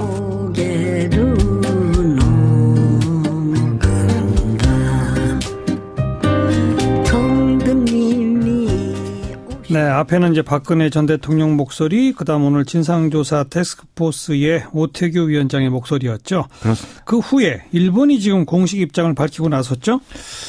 고노다로 일본 외무상이 한일 위안부 합의 과정에 문제가 없었고 합의 변경은 결코 수용할 수 없다 이렇게 얘기를 했고요. 또 위안부 합의 변경 시도 때 한일 관계 관리는 불가능해졌다 이렇게 과거 사례를 통틀어서 얘기를 하기도 했습니다. 이런 반응은 우리 정부가 결국 한일 위안부 합의 재협상이나 파기로 가는 길을 선택하는 것을 전제로 하고 얘기를 한 것으로 좀 해석할 수가 있겠죠. 그러니까 재협상은 안 된다. 이게 강하게 그냥 먼저 치고 나오네요. 그렇습니다. 이 일본 정부의 계속 되풀이되는 주장인데요. 자신들이 언제까지 사과와 보상을 되풀이해야 하느냐 이런 얘기인 건데요. 아베 신조 정권 입장에서는 자기 지지층인 극우 세력이 반발함에도 불구하고 이 한일 위안부 합의를 2015년에 추진한 것은 것은 이번이 정말 마지막이다라는 자기 논리로 이 지지층을 설득했기 때문이다. 이렇게 보는 것입니다. 따라서 재협상에는 절대 응할 수가 없다. 이런 방침을 가지고 이후에 행보를 할 것이다. 이렇게 좀 예상이 됩니다. 앞으로 한일 관계 어떻게 될까요? 당장 직접적인 문제가 될 수 있는 것은 아베 신조 일본 총리의 평창 동계올림픽 참가 여부인데요. 이 대목을 일종의 협상 지렛대로 일본이 활용할 가능성이 크다는 것이죠. 그런데 평창 동계올림픽 개최되기 전에 이 문제에 대한 최종 결론이 내려지기는 어렵기 때문에 결국 아베 신조 총리의 이 올림픽 불참 가능성이 상당히 높아졌다. 이런 결론이 나올 수 있을 것 같습니다. 또 장기적으로는 동아시아적 차원의 어떤 갈등 구조의 불확실성이 증가할 것이다. 이런 전망도 있는데요. 이 일본의 눈으로 보자면 우리 정부가 중국과는 관계 개선에 좀 매진을 하면서 일본과의 관계는 악화를 감수한 격이 되기 때문이라는 거죠. 예. 하지만 일본 정부도 어떤 대북 제재에 있어서의 협력이나 대중관계 개선 그리고 2020년도에 도쿄올림픽 개최 이런 문제를 같이 고민할 수밖에 없기 때문에 당장 어떤 강경책으로 일관하기는 좀 어렵지 않겠느냐 이런 진단도 나오는데요. 어쨌든 우리 정부로서는 이런 좀 국제정치적 맥락을 충분히 활용하면서 이 잘못된 합의를 바로잡을 수 있도록 최선을 다해야 될 것 같습니다. 아까 정대협 쪽의 목소리는 동계올림픽이나 안보 핵 문제와 이 위안부 할머니 문제는 투트랙으로 구분해서 좀 대해달라 이런 목소리를 내던데 정부가 최종적으로 어떤 결정을 내릴지 지켜봅시다. 네, 다음 뉴스요. 오늘 이재용 삼성전자 부회장 항소심 결심 공판이 진행이 됐는데요. 박영수 특검이 직접 징역 12년을 또 구형했습니다. 박영수 특검은 지난 8월 1심 공판에서도 12년형을 구형을 했었는데 당시 재판부는 5년을 선고했죠. 박영수 특검은 이 사건은 경영권 승계를 대가로 대통령과 측근에게 뇌물을 준 정경유착의 전형이라면서 이재용 부회장 측이 최순실 씨에게 고가의 말을 사준 행위를 사회공헌활동이라고 주장을 해서 진정한 사회공헌활동을 모독했다. 이렇게도 얘기를 했습니다. 네, 징역 12년 구형. 2심 선고는 어떻게 날지 좀 보고. 오늘 재판 과정에서 또 무슨 침해 얘기가 나왔다는데 그건 무슨 얘기예요? 이 1심에서 다뤄지지 않은 부분이 공소장에 추가가 된 게 있는데요. 지금까지는 이재용 부회장하고 박근혜 전 대통령이 2015년 7월 그리고 2016년 2월 이렇게 두 번 독대를 한 것으로 알려져 있었습니다. 그런데 이후 과정에서 2014년 9월 12일에 이 청와대 안가에서 추가 독대한 정황이 있다.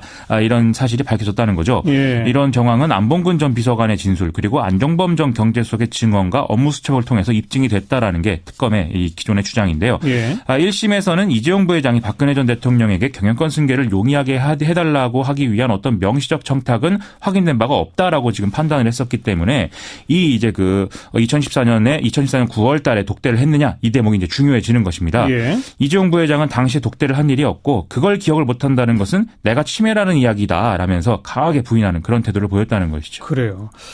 말이 나왔으니까 그 이건희 회장도 차명 계좌 수백여 개가 추가로 발견됐다면서요? 이건희 회장 자택 인테리어 공사비 비리 관련 수사를 해오던 경찰이 최근에 서울지방국세청의 압수수색을 통해서 삼성 전현직 임원 명의로 된 이건희 회장의 차명 계좌 200여 개를 찾아냈다. 이렇게 언론에 공개를 했습니다. 경찰은 이 계좌에서 발행된 수표가 이건희 회장 자택 인테리어 공사 대금으로 지불된 협의를 포착을 했는데요. 이번에 발견된 계좌들은 2008년 조준웅 특검이 밝혀낸 차명 계좌 1199개와도 다른 별도 계좌라고 하는 것이거든요. 네. 최근에 금융당국과 과세당국이 어떤 차명 계좌에 대한 과징금 및 과세 논란이 쭉 있었는데 이번에 수사 결과가 나오면 이것은 원칙적으로 좀 처리해야 되지 않나 이런 지적이 나오고 있습니다. 그래요. 다음 뉴스요. 자유한국당 홍준표 대표가 대법원에서 무죄 확정 판결을 받은 것에 의문을 제기하는 이런 목소리가 커지고 있습니다. 지난 25일에 뉴스타파가 어떤 동영상들을 공개했는데요.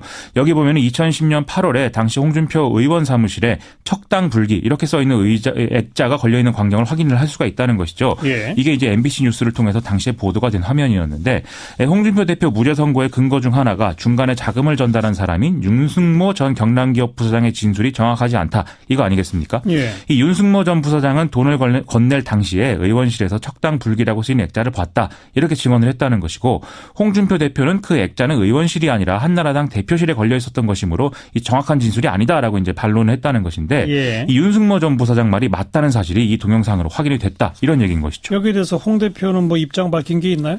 어제 MBC 뉴스데스크에서 홍준표 대표에게 관련한 입장을 묻는 그런 과정이 있었는데요. MBC가 참 이상해졌네라고 말하면서 뭉개버린 이런 모습을 보였습니다. 아하. 자유한국당 차원에서도 이 문제에 대해서는 지금 별다른 입장이 없는 그런 상황인데요.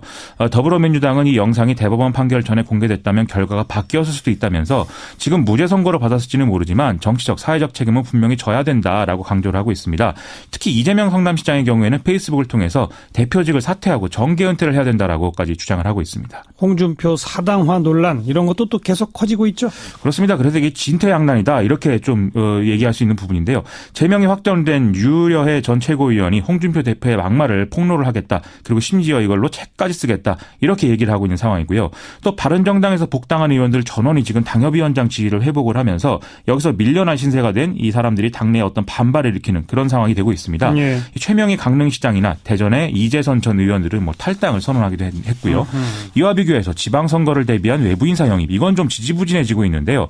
부산시장과 경남지사 후보로 거론됐던 장제국 부산 동서대 총장과 안대희 전 대법관은 뭐 불출마를 선언한 상태이고 이것에 대해서 홍준표 대표는 오늘 제2, 제3의 계획을 세워두고 있다고는 했지만 좀 전망은 좀 불투명한 상황입니다. 또 홍문표 사무총장 서울시장 후보로 홍정욱 전 의원 영입을 추진하고 있다라는 얘기를 공식적으로 또 하기도 했는데 여기에 대해서 좀 귀추가 주목이 되는 상황입니다. 네, 다음 뉴스는 오늘 정부가 2018년 경제 정책 방향을 발표했는데요. 사람 중심 경제를 본격 구현하고 소득 수준 향상에 따른 삶의 변화를 창출해서 국민소득 3만 불 시대 원년을 내년에 열겠다. 이런 이제 야심찬 계획입니다.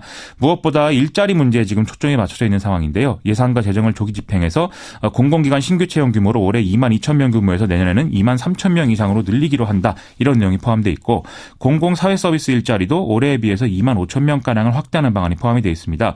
이외에도 임금 격차를 줄이고 취약계층의 소득 기반을 강화하는 여러 정책들이 망라되어 있는 그런 상황입니다. 예. 이러다 보면 이제 돈 쓸 때가 많아지는 거잖아요. 그렇습니다. 세금 관련해서는 보유세 개편 공식 검토 착수한다는 의견이 있던데요. 이 김동연 부총리가 이게 뭐 개편을 하겠다는 것까지는 아니다라고 이제 좀 톤 조절을 하는 그런 상황은 있었는데 어쨌든 이제 주무부처가 공식 검토에 착수하는 것으로 지금 돼 있습니다. 일단 대통령 직속 정책기획이 산하 조세재정개혁특위에서 이 보유세 개편에 대한 논의를 좀 하고 이후에 내년 8월께 발표될 이 중장기 조세정책 방향에서 구체적인 안이 확정이 된다는 것이죠. 그러면 9월 달에 정기국회에서 입법 절차를 논의하는 그런 상황이 됩니다. 예. 아울러 정부는 이번 보유세 개편 논의는 다주택자에 한한 것이다라는 점을 또 강조를 해서 이 부분이 좀 명확히 돼야 될 것 같고요. 또 주택임대소득에 대한 과세를 적정화하는 방안에 대해서도 지금 논의가 시작된다. 이런 얘기 나오고 있습니다. 네, 다음 뉴스는 제천 화재 참사에 대한 경찰 수사가 속도를 내고 있는데요. 보도에 따르면 경찰은 화재 원인으로 1층 주차장 천장에서 일부 피복이 벗겨진 이 얼음 제거 작업 중에 누전이 발생했을 가능성 이것을 이제 보고 있다고 합니다. 체포된 건물 관리인 김모 씨가 애초 주장과는 달리 화재 발생 50분 전까지 이 열선을 손으로 잡아당겨서 얼음을 털어냈다. 이렇게 진술을 했다는 것인데요. 예. 이 열선 피복이 수축과 이완을 반복해서 벗겨진 상태에서 여기에 물이 닿았다라면은 합선으로 인한 화재가 일어날 수 있다는 것이죠. 경찰은 건물주 이모 씨와 김 씨에 대해서 업무상 과실치사 및 치상, 소방시설법 위반 혐의로 구속영장을 신청한 상태입니다. 그 2층 여탕에서 가장 많은 희생자가 나왔잖아요. 그렇습니다. 그 제대로 대피를 하지 못한 이유가 뭔지 여기에 대해서 좀 진척이 있나요, 조사가? 건물 관리인 김모 씨는 건물 구조를 잘 아는 여탕 직원들이 최근에 해고가 돼서 대피를 유도하지 못한 것으로 생각이 된다. 이렇게 증언을 했다고 하는데요. 지금 몇 명이 해고됐고 몇 명이 지금 당시에 남아 있었느냐 여기에 대해서는 좀 경찰과 김 씨의 주장이 서로 엇갈리는 상황인 것 같습니다. 한편 또 구조당국이 통유리를 깨는 등의 어떤 구조 노력을 다하지 못한 이유가 뭐냐 이것에 대해서도 얘기가 나오는데 오늘 나온 보도는 이 유리가 거의 2kg 도끼로도 깨기 어려운 이중 강화 유리였기 때문에 외부에서 깨고 들어가기 어려웠을 것이다. 이런 진단이 나오는 것이거든요. 물론 조기에 유리창을 깨기로 결정했다면 굴절차 등을 동원해서 할 수도 있었다. 이런 지적도 같이 나오고 있는 상황입니다. 아울러서 대형 화재에 대비해서 탈출형 유리창을 도입하는 제도적 장치가 필요하다. 이런 주장도 있는데 여기에는 좀 귀를 기울일 필요가 있는 것 같습니다. 항상 이럴 때마다 철저한 진상규명 그리고 재발방지 대책 이런 얘기 하지 않습니까? 맞습니다. 예. 이번에는 잘 해야 할 텐데요. 수고하셨습니다. 고맙습니다. 김민아 기자였습니다. 어렵게 살아가는 우리 이웃 돌아보는 안진걸의 이웃 사람입니다. 오늘이 2017년 마지막 코너죠. 그래서 좀 많은 이웃들을 만나보려 하는데 오늘 이웃들은 어렵게 살아간다? 정확히 표현하면 좀 약간 화가 나서 살고 있다? 예, 다스는 누구 겁니까? 라고 묻고 있는 그리고 이명박 전 대통령 구속수사해라 라고 외치는 그런 시민들을 좀 만나보겠습니다. 먼저 참여연대 안진걸 사무처장 어서 오십시오. 네, 안녕하십니까. 네. 약간 화가 나서 살고 있는 맞죠? 예, 평소 사례 소개와 좀 다른데 예. 어떻게 보면 지금의 어떤 재벌 특혜와 양극화를 극단적으로 부추겼다. 또 규제 완화, 최근에 그런 안전사고와 관련된 규제 완화를 본격적으로 시작했다. 그렇다면 근데 이분은 한 번도 사과도 안 하고 책임도 안 지고 있다. 네. 그리고 각종 비리 의혹, 사자박이라고도 있잖아요. 4대강 방산비리 자원외교. 이거에 대해서도 전혀 규명이 안 되고 있다. 이러면서 예. 시민단체도 많이들 찾아오셨어요. 그리고 실제로 이분들이 광화문이나 논현동 일대에서 계속 MB 정권 시절의 부정과 비리, 또 정치 공작 이런 각종 악행이 우리 사회에 최근에 근원적 모순과 고통을 가져다 줬다. 네. 이걸 규명해야 된다고 하면서 오늘 좀 이제 민생고에 시달리는 이웃이라기보다는 이런 우리 사회의 근원적 모순과 고통을 파헤치는 분. 그래서 여기에 대한 진상규명과 엄벌이 돼야지 사회정의, 사법정의, 그다음에 앞으로 우리나라의 앞날도 밝을 네. 것이다라고 주장하는 분들을 소개하게 된 것입니다. 네. 참여연대가 고발했죠.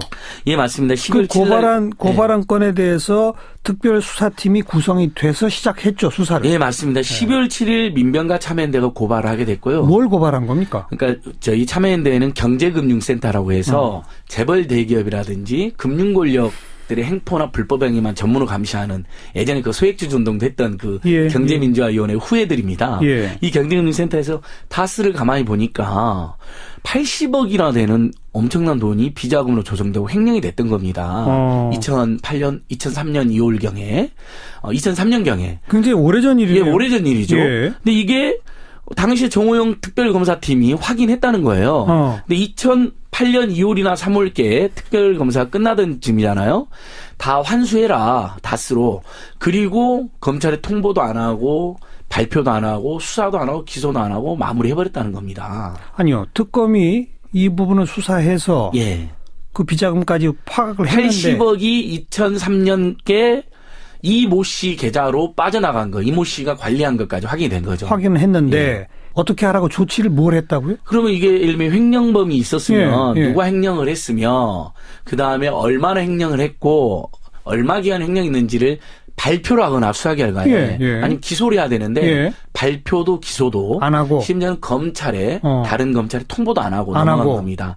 그리고 그 80억이 125억으로 불어나 있었거든요. 근데 그 비자금이. 계좌를 확인했다는 거는 증거가 있나요? 그렇습니다. 최근에 모 방송국에서 17명이 계좌를 분산하고 있었다. 그게 다스로 입금된 것까지 확인이 됐습니다. 그리고 그 과정을 특검이 수사 과정에서 알고 있었다는 것까지 예. 확인이 되고 있다. 근데 이제 특검은 개인 횡령이었다. 공표는 안 했지만 개인 횡령 주장하는데 세상에 80억을 횡령 비자금을 조성해가지고 네. 그러니까 어느 개인 횡령범이 그렇게 할 수 있습니까? 그러니까 그 관련된 자료들을 쭉 모아서 검찰에 고발을 했다. 고발하면서 이것은 다스의 대표로 된 이상은 씨나 아니면 많은 국민들이 물어보는 다스는 누구 겁니까? 그 실소유주 땡땡땡이라고 알려져 있는 그 실소유주가 횡령했고 비자금을 관리했고 나중에 특별검사도 이렇게 걸리니까 환수했을 가능성이 매우 높은데 다음 2003년부터 2008년 2, 3월께 돈이 들어오는 그때까지는 비자금과 횡령과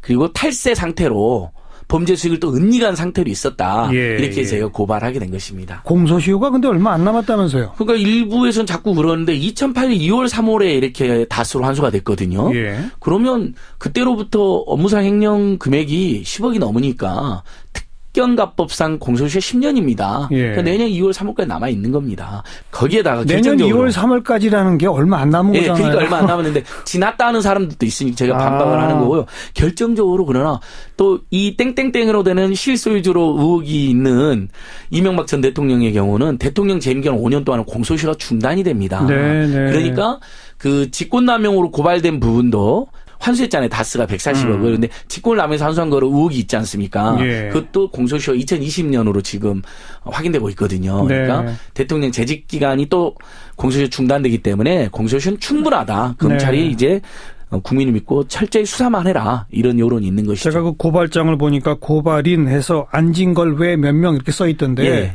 그럼 고발인 조사를 받으러 가야 되잖아요. 예, 우리 청취자들께 오늘 이제 말씀드리는데 내일 9시 반에 내일 갑니까? 이 특별한 수사팀이 서울 동부지검에 14층에 차려져 있습니다. 그래서 내일 아침에 이 고발장 함께 쓴 민변의 김종희 변호사님이란 분하고 알겠습니다. 회계 전문가인 김경일 회사님하고 저하고 가서 제대로 진술할 예정입니다. 근데 이게 다스의 실소유주를 밝히는 직접적 수사라고 보기는 어려운데요. 이건 비자금 조성 과정을 밝히는 게 우선 아닙니까? 예, 비자금을 조성하고 횡령했는데 만약에 진짜 개인 횡령인지 이상은 씨가 횡령했는지를 조사하다 보면 본인들이 자기들이 안 하니 거액의 비자금 조성과 횡령과 탈세를 본인들 하지도 않았는데 했다 그러겠습니까? 그리고 지금 다스의 실소유주 의혹은 이명박 전 대통령이라는 정황이나 다른 증거들이 계속 나오고 있거든요. 진술들이. 예. 다스의 격리부장.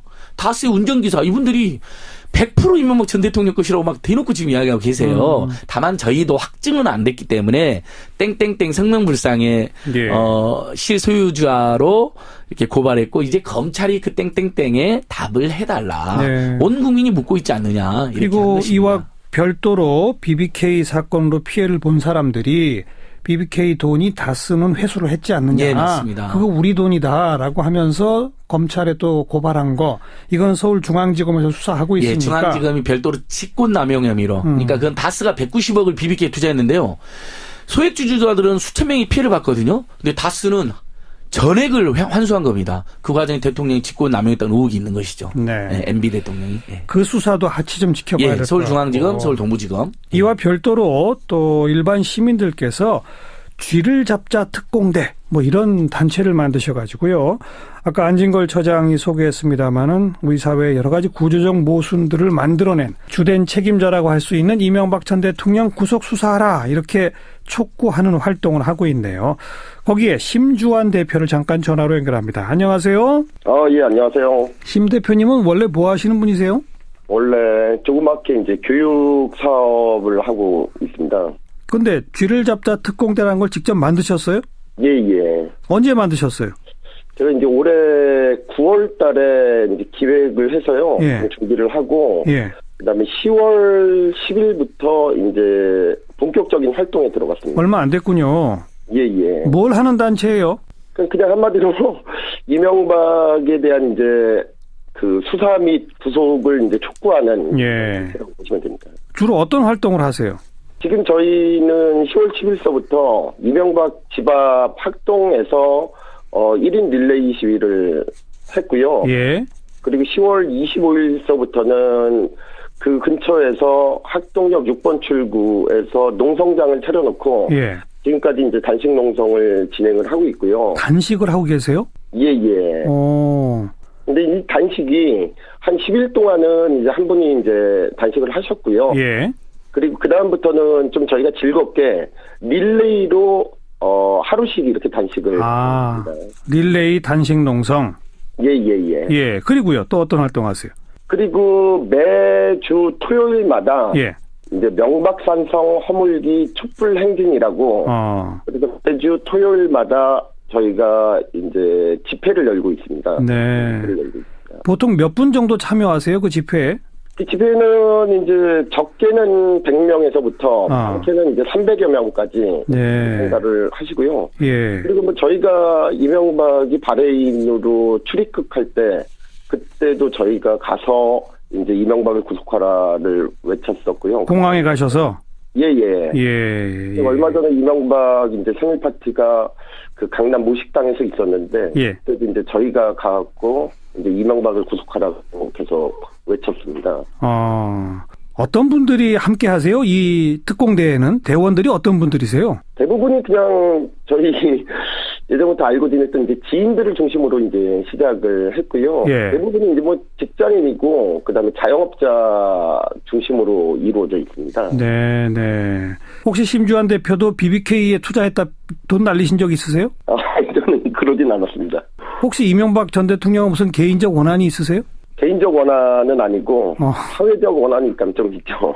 그 도저히 못 참겠다. 내가 나라도 특공대를 조직해서 나서야 되겠다 이러신 거예요? 예. 다른 분들도 다 그렇고? 그렇죠. 제가 이제 기획안을 써갖고 이제 제안을 했더니 다른 사람들이 함께 해주시겠다고 해서 하게 된 거죠. 그 다스의 실소유주 가리기 위해서 왜 플랜 다스의 기회라고 해가지고 돈 모아서 거기 주식 사는 운동 벌어지고 있잖아요. 예. 거기랑은 관계 없는 겁니까? 저희하고는 이제 직접적인 이제 관계는 없는데 저는 그런 부분들이 이제 국민들이 직접적으로 어떤 다스의 실소유주를 밝히고자 하는 국민 운동이잖아요. 그렇죠. 저는 이러한 운동들이 좀 활성화되고 있다는 것이 바람직하다고 생각합니다. 한마디로 쥐를 잡자 특공대의 핵심 요구 사항은 뭐예요? 그러니까 이명박이 너무나 많은 범죄를 저질렀다고 이제 저는 생각하고 있는 거고, 범죄 혐의가 많은데도 불구하고 아직까지 이제 뭐 검찰이라든가 이쪽에서 제대로 이제 수사를 못 하고 있는 것 같은데, 검찰한테는 이제 수사를 이제 촉구하고 구속까지 갈 수 있도록 만들었으면 좋겠다라는 좀 저희의 요구사항이 있는 거고. 수사 촉구, 구속까지 가라. 예. 두 번째는 이명박이 그래도 우리나라의 전직 대통령이었잖아요. 네.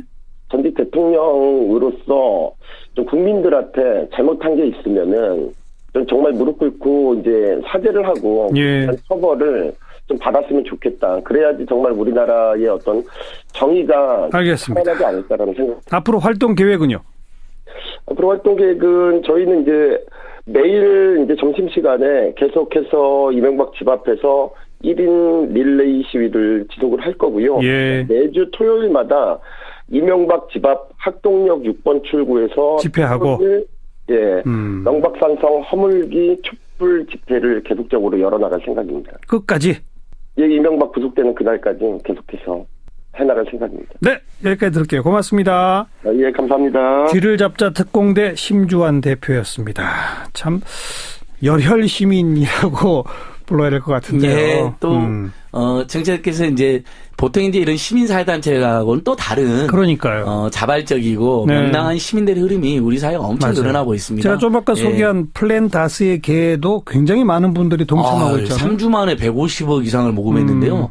이건 전 세계 사회운동 역사에서도 보기 어려운 대규모 모금 캠페인인데 촛불 시민혁명 이후에 시민들께서 이제 정치적으로 사회적으로 의식이 굉장히 발전하시면서 시민단체들보다 더 적극적이신 분들이 많습니다. 그리고 이제 이게 꼭 정책 사회적인 뿐만 아니라 예를 들면 어려운 이들에게 기부하고 뭐 동물권 단체에 가입하고 또 나누고 복지하는 단체들에도 많이 늘어나고 있답니다. 그러니까 사회 전반에 어떤 시민의식이나 시민참여가 늘어나는 긍정적인 현상으로 보시면 될 것 같습니다. 이제 예를 들면 어떤 특정한 주장에 대해서는 조금 과하다라고 느끼는 부분이 있다 하더라도 전반적으로 매우 긍정적인 흐름 속에 있으신 거죠. 오늘 이야기 시작했던 그 참여연대와 민변이 고발한 건 내년 2월 중순 정도까지면 사실 검찰이 시간이 많은 건 아니거든요. 맞습니다. 수사가 어떻게 잘 될까요? 내년 어떻게 전망하세요? 지금 검찰이 특별한 수사팀, 특별수사팀은 아닌데 사실은 특별한 수사팀이니까요. 이례적으로 고발 사건에 검사님을 4분을 배정하고 수사진까지 하면 10여 명이 넘는다고 하거든요.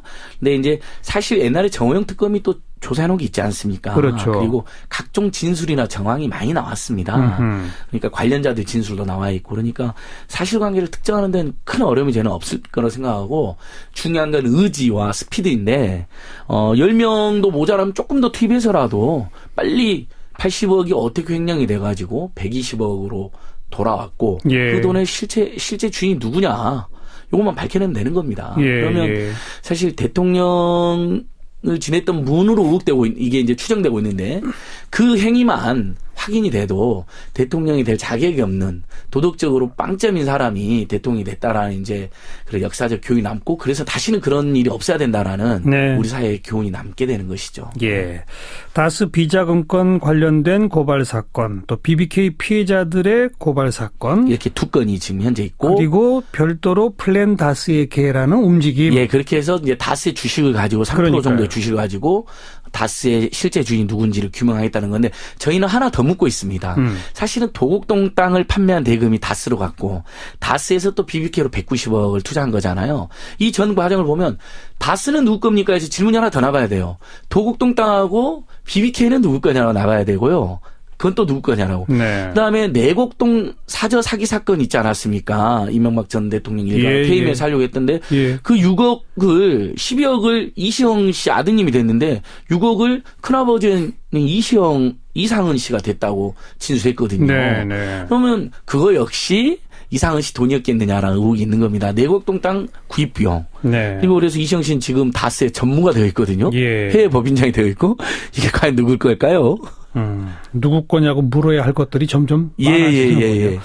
안진걸의 이웃사람 오늘은 약간 화나 있는 분들 우리 이웃들 함께 만나봤습니다. 그렇습니다. 참여연대 안진걸 사무처장 수고하셨습니다. 고맙습니다. 시사잡기 오늘 여기까지입니다. 내일 다시 뵙죠. 안녕히 계십시오.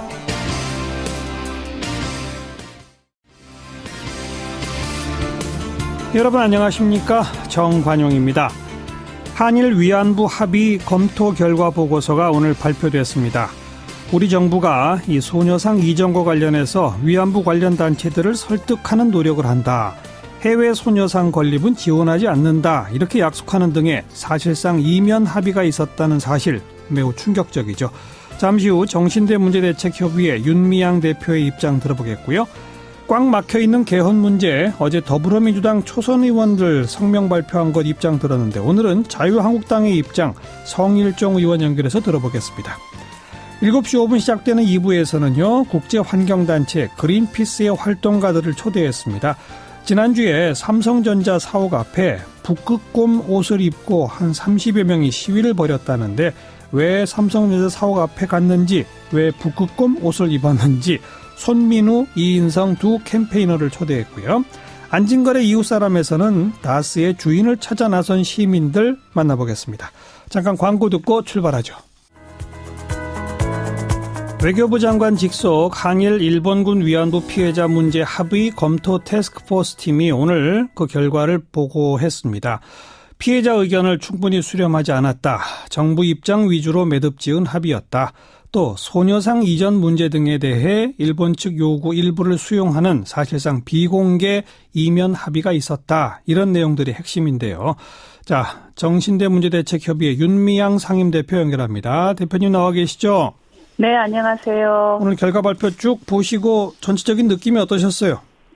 일단 그 TF팀이 짧은 시간이었는데 결국은 피해자들과 국민이 궁금해했던 것들을 상당 부분 많이 밝혀냈다라고 생각을 해요. 예.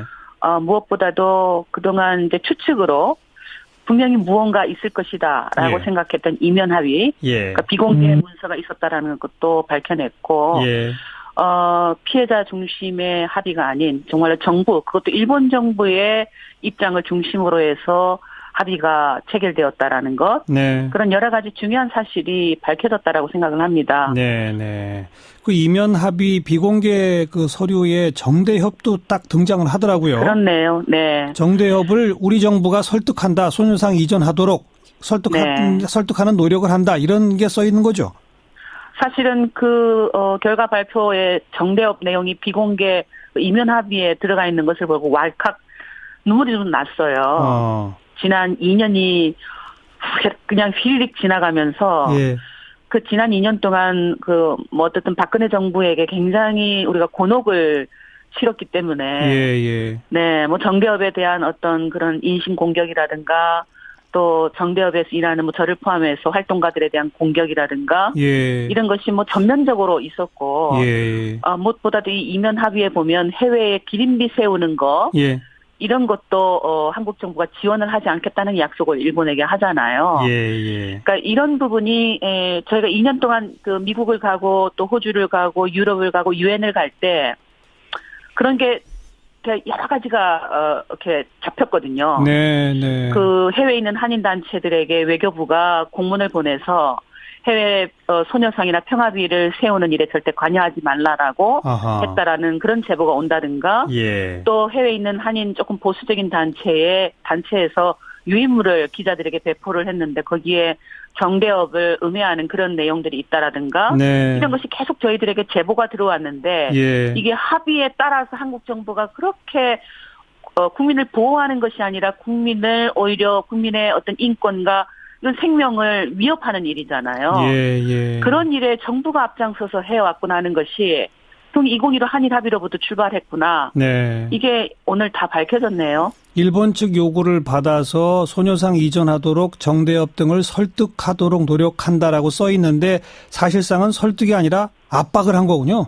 그런 거죠. 압박이었고 이것에 대해서 국민들도 그렇고 피해자들이 굉장히 항의를 심하게 하니까 박근혜 대통령도 약간 우리들에게 뭔가 핀잔을 주듯이 그게 안 들어갔다라는데 왜 그러냐라고 얘기를 했거든요. 예. 근데 이렇게 공개적으로도 들어가 있었지만 비공개적으로도 이렇게 들어가 있었다라는 게 예. 도대체 대한민국 정부가 이렇게 무능했나? 네. 도대체 왜 그랬나? 알겠습니다. 하는 의문을 가질 수밖에 없네요. 또 이번에 밝혀진 거 보면 외교부는 그냥 그 보조적 역할밖에 안 집계된 게 있나요? 오후 4시 기준으로 11.07%. 오, 굉장히 높은데요? 절대적인 숫자로 보면 꽤 높죠. 4일 동안 하는데 첫날 오후 4시까지 11.07? 이게 두 개를 보셔야 돼요. 안철수 대표가 대표될 때 같은 시각 투표율보다 높다고 합니다. 아하. 찬반이 격렬하니까 오히려 관심이 올라가는 게 있죠. 예. 하지만 총선이나 대선 때도 그렇지만은 적극적 지지자들은 문 열면 딱 가가지고 투표하지 않습니까? 하려고 맘먹은 사람들? 그렇죠. 이 투표율 상승 곡선이라는 것은 시간이 지날수록 낮아질 수밖에 없는 거예요. 아, 그러네요. 그러니까 최종 투표율을 가름하기는 아직은 어렵다. 그런데 11%면은 생각보다 꽤 높다. 그러니까 한 10% 초반에 그칠 가능성은 낮은 거죠. 네. 그러니까 아무튼 결과는 지켜봐야 되겠고. 네. 그러니까 4일 동안 투표를 하고 그 다음 일정이 어떻게 된다고? 31일 오전에 발표를 합니다. 그 결과를? 그러면은 안 대표 측에서는 당연하게 전당대회를 빨리 소집하려고 하지 않겠어요? 그럼 반대 측은 다시 그쪽에서 저지선을 치는 거죠. 전당대회 자체를 보이콧하거나 무산시키는 식으로. 네. 그래서 지금 이야기 나오는 게 이제 반대파의 이상돈 의원이 전당대회 의장이기 때문에 뭐 아예 소집 자체가 안 될 거다 이런 이야기도 나오고 있지 않습니까? 예. 그냥 결론적으로 말씀드리자면은 전당원 투표는 1단계일 뿐이다. 전당대회라는 절차를 또 거쳐야 되기 때문에 예. 국민의당에 이게 좀 지켜봐야 될 것 같다. 조금 예. 더 그렇습니다. 사실상 분당 상태 아닙니까? 뭐 그렇다고 봐야 되겠죠. 어느 쪽이 네. 더 힘이 세냐 힘겨루게 하는 거 아닌가요? 네. 이게 당원의 힘 그리고 의원의 힘 이게 또 충돌하는 양상이 있는 거고요. 네. 네. 수고하셨습니다. 감사합니다. 윤태권 실장이었습니다. 시사잡기 1부 마치겠습니다. 잠깐 뉴스 들으시고 7시 5분에 다시 뵙죠. 지난 19일 서울 서초동 삼성전자 사옥 앞에요. 북극곰 30여 마리가 시위를 벌였습니다. 정확히 말하면 북극곰 복장을 한 그린피스 활동가들이 우리의 겨울을 지켜주세요. 이런 현수막을 들고 시위를 한 건데요. 왜 거길 갔을까요? 오늘 초대석에 이 유명한 국제환경단체 그린피스의 활동가들을 좀 초대했습니다. 손민우 캠페이너 또 이인성 캠페이너 두 분인데요. 어서 오십시오. 안녕하십니까? 네. 안녕하세요. 네. 두 분도 북극곰 복장 입고 가셨었어요? 네, 저도 북극곰 복장 입고 참여했었습니다. 그리고 저도 같이 현장에 있었습니다. 그래요. 왜 삼성전자 사옥 앞에 간 거예요? 북극곰이? 북극곰은 이제 기후변화를 얘기할 때 북극에서 가장 위협받는 동물로 그렇죠. 이제 사람들한테 많이 알려져 있잖아요. 예. 그 북극곰들이 직접 삼성전자 사옥 앞에 찾아간 이유는 삼성전자가 더 이상 기후변화를 야기하는 화석연료를 끊고 재생 가능 에너지 100%로 나아가길 바라는 마음에서 우리 겨울을 지켜달라는 메시지를 전한 것입니다. 네. 삼성전자가 쓰는 전기 양이 어마어마하죠? 그럼요. 어느 정도나 씁니까? 거의 16,000기가와트 아워 정도를 쓰고 있는데 이거는 거의 작은 국가인 도미니카 공화국? 네. 이 매년 쓰는 양과 흡사해요. 도미니카 공화국 한 나라 전체가 1년 동안 쓰는 전기량보다 삼성전자가 더 많이 써요? 네, 그렇습니다. 오. 그래서 저희는 이 엄청난 양을 이제 사용을 하는데 삼성전자가 실제로 재생 가능 에너지로 사용하는 부분은 1% 정도밖에 안 되거든요. 예. 그래서 이 1%가 아니라 앞으로 전 세계 많은 기업들이 나아가는 것처럼 100% 재생 가능 에너지 목표를 달성할 수 있게 그 비전을 제시해달라고 그래서 기후변화 대응에 앞장서달라고 하는 캠페인을 하고 있습니다. IT 업종이 전기를 유독 많이 쓰는 데인가요? 업종 자체가? IT가 워낙에 요즘은 사실 IT 기술이 들어가 있지 않은 게 없잖아요. 예. 모든 정말 요즘 뭐 사물 인터넷이나 다방면으로 뭐 미래의 산업 먹거리라고 하는 모든 부분이 되게 IT가 집약적으로 포함되어 있는 기술인데 네. 그만큼 IT 산업 자체도 그 비중이 확대되는 만큼 계속해서 전력 사용량이 증가하고 있어요. 네. IT 산업이 거의 약 12%를 차지할 정도로 그리고 국가별로 사례를 세운다고 하면 중국과 미국에 이어서 3위를 차지할 정도로 IT 산업이 사용하는 전력량의 비중은 굉장히 높습니다. 우리나라가. 그 한국뿐만 아니라 전 세계 IT 산업을 하나의 국가로 봤을 때요. IT 산업 전체를 하나의 국가로 보면 네. 중국, 미국 다음이다. 네. 예. 그런데 다른 외국에 있는 IT 기업들 가운데 재생 가능 에너지를 많이 사용하는 그런 기업도 있어요? 네, 그 대표적인 예로는 애플을 들 수 있는데 애플 같은 경우에는 그린피스가 처음 그렇게 이해하시면 됩니다. 그거를 지금 정부 여당이 수용하지 않으면 개헌 합의는 없다 이 말씀인가요? 그게 아니면 개헌할 필요가 없는 거지요. 지금 집권 여당에서는 기본권이나 지방분권을 가지고 이거라도 국회 개헌을 하겠다 이렇게 얘기를 하는데 예. 핵심 이 역사가 불행해지고 있는 모든 것은 제왕적 대통령제와 승자 독식의 구조에 있는 이 권력 구조를 바꾸지를 않으면 예. 개헌은 큰 의미가 없다고 생각합니다. 나머지 부분은요. 예. 하위법이나 여러 가지 법률로 규정해서 얼마든지 할 수가 있습니다. 예. 그런데 우리 국민의 또 다수는 국회에 대한 불신이 워낙 강해서 국회가 내치의 전권을 갖게 되는 형태의 이원집정부제식 권력구조를 싫어한다. 이런 또 여론이 강하지 않습니까? 그 부분도 뭐 일정 부분 있을 수 있지요. 예. 그러니까 이런 상황에 네. 예, 국회라고 하는 것은 국민들이 뽑아서 예. 각 정당들이 함께 토론하고 이런 과정에 있기 때문에 예. 그러한 권력 구조를 바꿔지면 국민의 불신도 그 안에서 해소될 수 있다고 보여집니다. 아, 권력 구조를 바꾸면 국민 불신도 해소한다. 그렇습니다. 정쟁의 요소가 훨씬 더 줄어들거든요. 네. 그런데 국민이 일단 현재 동의하지 않고 여당도 동의하지 않으면 그나마 동의할 수 있는 국민 기본권이나 지방 분권 조항만이라도 개헌하자. 이건 안 됩니까?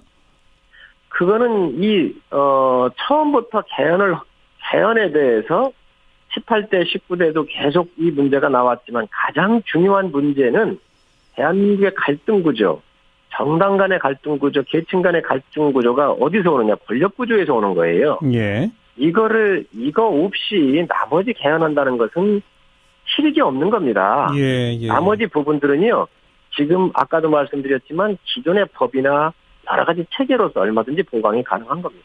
예. 알겠습니다.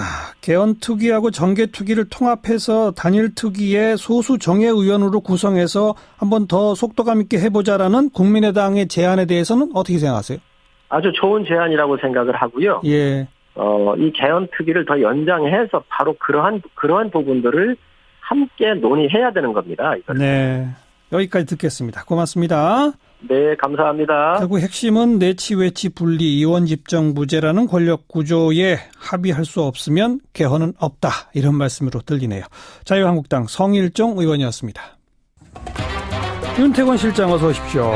국민의당 전당원 투표 시작했죠? 예, 오늘부터 4일간입니다. 오늘 내일 이틀 동안은 K보팅 시스템이라고 해가지고요. 선관위 온라인에 접속해서 투표를 하는 거고 예. 그다음 이틀 동안은 당원한테 전화가 가서 응답하는 ARS 투표. 예. 이거 가처분 신청 냈는데 기각됐다죠? 예, 기각됐습니다. 조금 예상대로인데요. 서울 남부지법에서 기각을 하면서 법적으로 문제가 없다고 하고 뒤에 덧붙인 게 정당의 정치적 의견이나 견해 형성, 조직 구성 운영에 관한 부분은 규제가 신중해야 된다 이렇게 말했거든요. 그러니까 정당이 알아서 해라는 그렇죠. 거죠. 뭐 법원에 말하면. 자꾸 가지고 오지 마라 맞아요. 이런 이야기죠. 예. 네.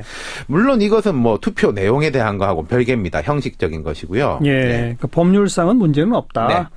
투표율 문제는 당 내에서는 지금 여전히 시끄럽죠. 예, 이게 법적으로는 요 기각으로 해가지고 그것까지 같이 기각된 거예요. 예. 33%가 안 되면 뭐 공표를 금지해야 된다 이런 것도 있었는데 이것도 같이 가름돼가지고 기각이 됐고 하지만 네. 이런 문제는 있을 겁니다. 분명히 이 투표는 찬성이 더 많이 나올 거예요. 압도적으로. 그렇겠죠. 예. 예. 그런데 이제 그럼 또 이제 전당대회도 가야 되는데 찬성률도 그렇지만은 투표율이 그래도 중요한 문제인 게 그렇겠죠. 너무 낮으면 정치적으로 힘을 받기가 어렵죠. 그 기준이 바로 33%? 그 논쟁이었던 건데 그러니까 우리나라 당원이 사실 뭐 이 당 저 당 할 거 없이 허수가 많아가지고 과반 투표는 애초에 어려운 것이고 33% 논쟁이 있는데 그거에 대해 가지고 이제 기각된 건데 기준을 잡아볼 수는 있겠죠. 예컨대 안철수 대표가 전당대회에서 당 대표가 될 때 8월에 당원 투표율이 24.3%가 그랬어요. 아, 안철수 대표 대표될 때의 투표율은 24. 그 앞에 박지원 전 대표가 대표될 때는 20% 정도. 그래요. 그럼 그게 어떤 기준으로 삼아질 수가 있겠죠. 계속 30% 넘은 적이 없군요. 다른 당들도 사실은 뭐 이렇긴 합니다. 그러니까 통합 반대파는 계속 그 33% 얘기를 막 하는 거로군요. 네. 그런데 어쨌든 지난번 대표될 때의 투표율인 24% 정도까지는 가야 된다 이 말인 거죠. 그러니까 정치적으로 볼 때 그렇다는 거죠. 한 20% 수준이 되면은 꽤 힘을 받을 것이고 그런데 매우 낮게 나오면은 반대 측의 목소리가 높아질 수밖에 없는 거죠. 그러니까 반대 측은 보이콧을 하고 있는 거고요. 지금 투표를 혹시 냈고 네. 이병기 전 국정원장이 협상의 시작부터 끝까지 거의 책임을 졌다는 거 아닙니까? 그렇죠. 이건 어떻게 보세요? 외교부가 허수아비였고 그날 그 윤병세 장관이 허수아비로 발표만 했다라는 것이 참 믿겨지지가 않는데요. 예. 대통령 한 사람의 무슨 이게 우리가 전제 국가도 아니고 한 사람의 지시에 따라 명령에 따라 이 모든 행정 수반들이 이렇게 움직였나? 예. 그런 질문을 할 수밖에 없는 것 같아요. 예. 그게 이제 사실 오늘 그 발표를 보면서 그동안 지나갔던 것이 쭉 저희들에게 이렇게 줄기가 엮여져서 이해가 되는 점들이 여러 가지가 있는데요. 예. 국장들이 중심이 되어서 한일 합의를 그러니까 헌법재판소 판결에 따라서 예. 외교부 그 담당 국장들이 합의를 할 때는 그래도 피해자들과 소통을 하려고 노력을 했어요. 어허. 그렇기 때문에 그 국장급 회의를 할 때는 한국 정부 측에서 피해자들이 요구하는 것은 법적인 책임이다. 예. 그리고 번복할 수 없는 방식의 사죄다. 예. 전 총리가 하고 그다음 총리가 번복하고 하는 게 아니라 예. 그런 내용을 전달했다는 것이 오늘 그 결과에서 확인이 됐는데 예. 그게 이제 박근혜 대통령 중심으로 해서 이병기 실장과 고위급이 되면서부터는 아하. 비공개로 진행을 했고 그렇죠. 그때부터는 피해자들도 민간단체도 배제했다라는 것이 드러난 거죠. 네. 그러니까 이게 정말 오늘 그 결과 발표를 보면서 그동안 우리가 의문으로 가졌던 점들이 이렇게 한일 합의에서 다 합의되었고 정부끼리 정말 그 우리 할머니들의 표현으로 쏙닥쏙닥 하면서 예. 자기들끼리 다 결정을 한 것이었구나 라는 것이 다 드러나고 있네요. 외교부는 그나마 노력을 했는데 박 대통령 지시로 국정원장이 전면에 나서면서부터는 그냥 무조건 조속한 합의 여기에만 그렇죠. 매달렸다 그거로죠. 네, 그렇습니다. 오늘 이와 별도로 여성가족부도 또 결과 발표를 하는 게 있습니다. 위안부 할머니 관련된 기록유산 등재 노력에 대해서 예산을 중단하라. 네. 그리고 화해치유재단을 은밀하지만 조속히 설립하도록 하라. 이런 것들이 전부 대통령 지시에 의해서 이루어졌다는 게 더 밝혀지지 않았습니까? 그렇습니다. 이것까지 보시면 어떤 생각이 드세요? 딱 여가부의 발표를 보면서요. 저는 김복동 할머니의 단 한마디의 말씀으로 모든 것이 압축된다고 봐요.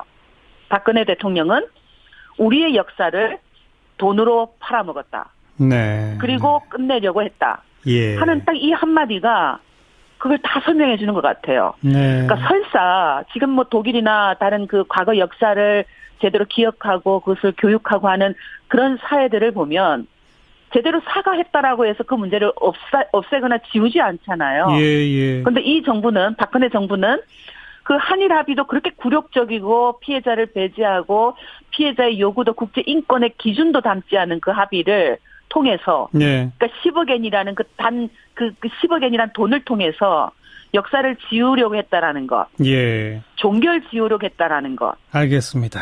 네. 지금 외교부는 이런 태스크포스 팀의 보고를 토대로 해서 피해자분들 또 관련 전문가들 의견 수렴해서 정부 입장을 정하겠다까지만 지금 밝힌 상태거든요. 정부 어떻게 해야 한다고 보십니까? 피해자들에게 그 외교부도 그렇고 정부가 어떻게 이야기를 했냐면은 이 TF팀이 올 내에 발표를 할 테니까 정부가 그때 그 입장을 정하겠다. 기다려달라. 그래서 할머니들이 그동안 기다려왔어요. 그중에 올해만 벌써 8분이 돌아가셨고요. 한국 정부가 지금 투트랙으로 가겠다라고 얘기를 했거든요. 그런데 실상은 내용은 투트랙이 아닌 거예요. 투트랙이라는 거는 일본군 위안부 문제라든가 이런 역사 문제, 인권 문제를 경제나 국익이나 외교 그러니까 안보 외교에 결합시키지 않고 별도로 투트랙으로 나가는 것이 투트랙 외교라고 저희들이 이해를 하고 있어요. 그렇죠. 근데 지금 정부는 이 TF팀 결과에 대해서 명확하게 위안부 문제는 위안부 문제들을 선언할 거 선언하고 정부의 입장을 밝혀야 되는데 인권에 입각해서 특히 지금 강경화 장관이 외교 국제인권기구에 오랫동안 일을 하셨던 그 경력을 봐서라도 위안부 문제는 인권 기준에 따라서 선언을 하고 국내에 어떤 천명해야 되는 예. 그런 일을 해야 되는 거잖아요. 예. 근데 올림픽이라든가 이런 국익 앞으로 일정 때문에 이것을 보류하고 지금 그 약간 주저하는 이런 모습은 예. 역시 일본이 이 모든 문제를 올인하고 있는 것에 거의 이렇게 뭐라고 할까요? 그러니까 딸려가고 있는 게 아닌가 하는 그런 우려를 저희들이 갖게 되는 거죠. 네. 구분해야 된다고 생각합니다. 정말로. 알겠습니다. 위안부 문제와 다른 문제를. 올림픽이나 안보 문제 이런 걸로 그렇죠. 과거 오면 눈치 보지 마라. 네, 그렇습니다. 여기까지 듣겠습니다. 고맙습니다. 네, 고맙습니다. 한국정신대문제대책협의회 윤미향 상임대표였습니다. 개헌 문제 어제 더불어민주당 초선 의원들의 목소리 들어봤죠. 어제 또 자유한국당의 초선 의원 또 개헌특위 소속 의원들도 어제 국회에서 기자회견을 열은 바 있어요. 이제 자유한국당의 입장 들어봅니다. 성일종 의원 안녕하세요. 예, 안녕하십니까. 성일종 의원입니다. 예, 올해 연말로 끝나는 개헌특위 이거 활동 시한을 연장하고 지방선거 때 개헌 문제 동시 투표하는 건 안 된다 이런 입장이신 거죠? 예, 그렇습니다. 지방선거 때 동시 투표는 왜 안 되는 겁니까? 개헌은 국가의 큰 중차대한 일이고 미래에 집을 짓는 일이거든요. 예. 지방선거에 충분한 논의나 여야의 협의 없이 선거에 악용될 여지도 많고요. 예. 또 이 국가의 가장 중요한 권력구조 문제가 지금 쟁점입니다. 예. 우리 대한민국의 모든 불행한 역사, 과거 87년 헌법 체제가 지금까지 오고 있는데 예. 6명의 대통령이 바뀌었어요. 다 감옥 가거나 불행하고 다 실패했어요. 예. 왜 실패했는가? 이게 권력이 이게 집중되어 있고 승자 독식 구조로 되어 있기 때문에 이 권력 구조를 바꾸지를 아니하면 앞으로 이런 역사가 계속 되풀이될 거예요. 예. 그래서 이런 거에 대한 합의를 하고 예. 틀을 바꿔야 되는데 네. 아무리 빨라도 이 지방선거에 이걸 넣어가지고 한다고 하는 것은 시기적으로도 상당히 문제가 있고 또 지방선거에 여러 가지 정치적으로 이용할 여지가 있기 때문에 네. 이 부분에 대해서 반대를 한 겁니다. 지방선거에 어떻게 악용될 우려가 있다고 보세요? 전에 우리가 개헌특위에 다루면서 보니까 이제 국회가 한 41억 정도의 예산이 서 있어요. 예. 그래서 이 개헌에 대한 광고비 집행 같은 경우를 통해서 개헌하면 국민이 다 행복해진다. 뭐 이런 문안도 가지고 오고 그랬는데 예. 이 개헌이야말로 아주 드라이한 겁니다. 어려운 문제예요. 예. 그래서 이 개헌을 통해 가지고 투표율을 올리고 이래서 이게 지방선거를 젊은 사람 끌어낸다든지 뭐 여러 가지 이런 복합적 계산을 하는 것 같은데 예. 투표율 높아지는 거야 문제가 없겠죠. 문제는 네. 이 개헌은 또 다른 국가의 문제이기 때문에 부속의 어떤 하나의 방편 요소로서 투표에 들어가 가지고 이게 중심이 아니고 예. 곁가지로 들어가서는 안 된다는 말씀이고요. 그런데 정치 현실상 지금 자유한국당이 동의하지 않으면 예. 그러면 개헌안 국민투표를 투표에 붙일 수조차 없는 게 현실 아닙니까? 그렇습니다. 그렇죠. 그러니까 만약에 자유한국당하고 더불어민주당 다른 당까지 국회가 만장일치로 합의할 수 있는 개헌안을 만들어낼 수 있다면 지방선거 때 해도 무방한 거 아닌가요? 그렇습니다. 그것도 그렇습니다. 그런데 지금 현재 제일 중요한 핵심의 고리는 권력구조입니다. 거기에 대해서 합의가 안 된다? 예, 권력구조를 지금 여당이 양보를 해야 합니다. 예. 전에 박근혜 정부에 있었을 때도 사실은 그 권력의 초기에 모든 기득권을 내려놓고 국가의 틀을 바꾸려고 했으면 그 진정성을 인정받았을 거예요. 예. 최순실 사태가 나니까 그때서야 이제 개헌 카드를 가지고 온 거예요. 이에 대해서 예. 당시 야당이 의심하고 문제가 있다고 본 거 아니겠어요? 예. 지금 권력이 똑같이 역전됐습니다. 알겠습니다. 지금 여당은 대체로 대통령 4년 중임제를 선호하는 것으로 보여지는데 그렇게 보시는 거죠? 그렇습니다. 그런데 자유한국당의 입장은 어떻게 바꿔야 한다는 겁니까? 저희는 지금 총리의 여러 가지 권한, 대통령의 권한을 총리한테 이양을 해서 예. 총리를 국회에서 선출하는 이런 제도를 통해 가지고 예. 외치 같은 부분, 국방 이런 부분들은 대통령이 하고 외치 부분은 총리가 해서 각 정파들이 서로 연합하거나 일본이나 서독에서처럼 이런 형태로 운영을 한다고 한다면 이런 갈등 구조가 종식되지 않을까 하는 생각을 가지고 있고요. 우리 개헌특위의 자문 교수단이 있습니다. 이분들도 한두 분 빼고는 이 제도에 대해서 천거를 한 상태입니다. 예. 그러니까 내치와 외치를 분리해서 이원 집정부제 형식의 정부 권력구조 형태 이거군요, 한마디로. 그렇습니다.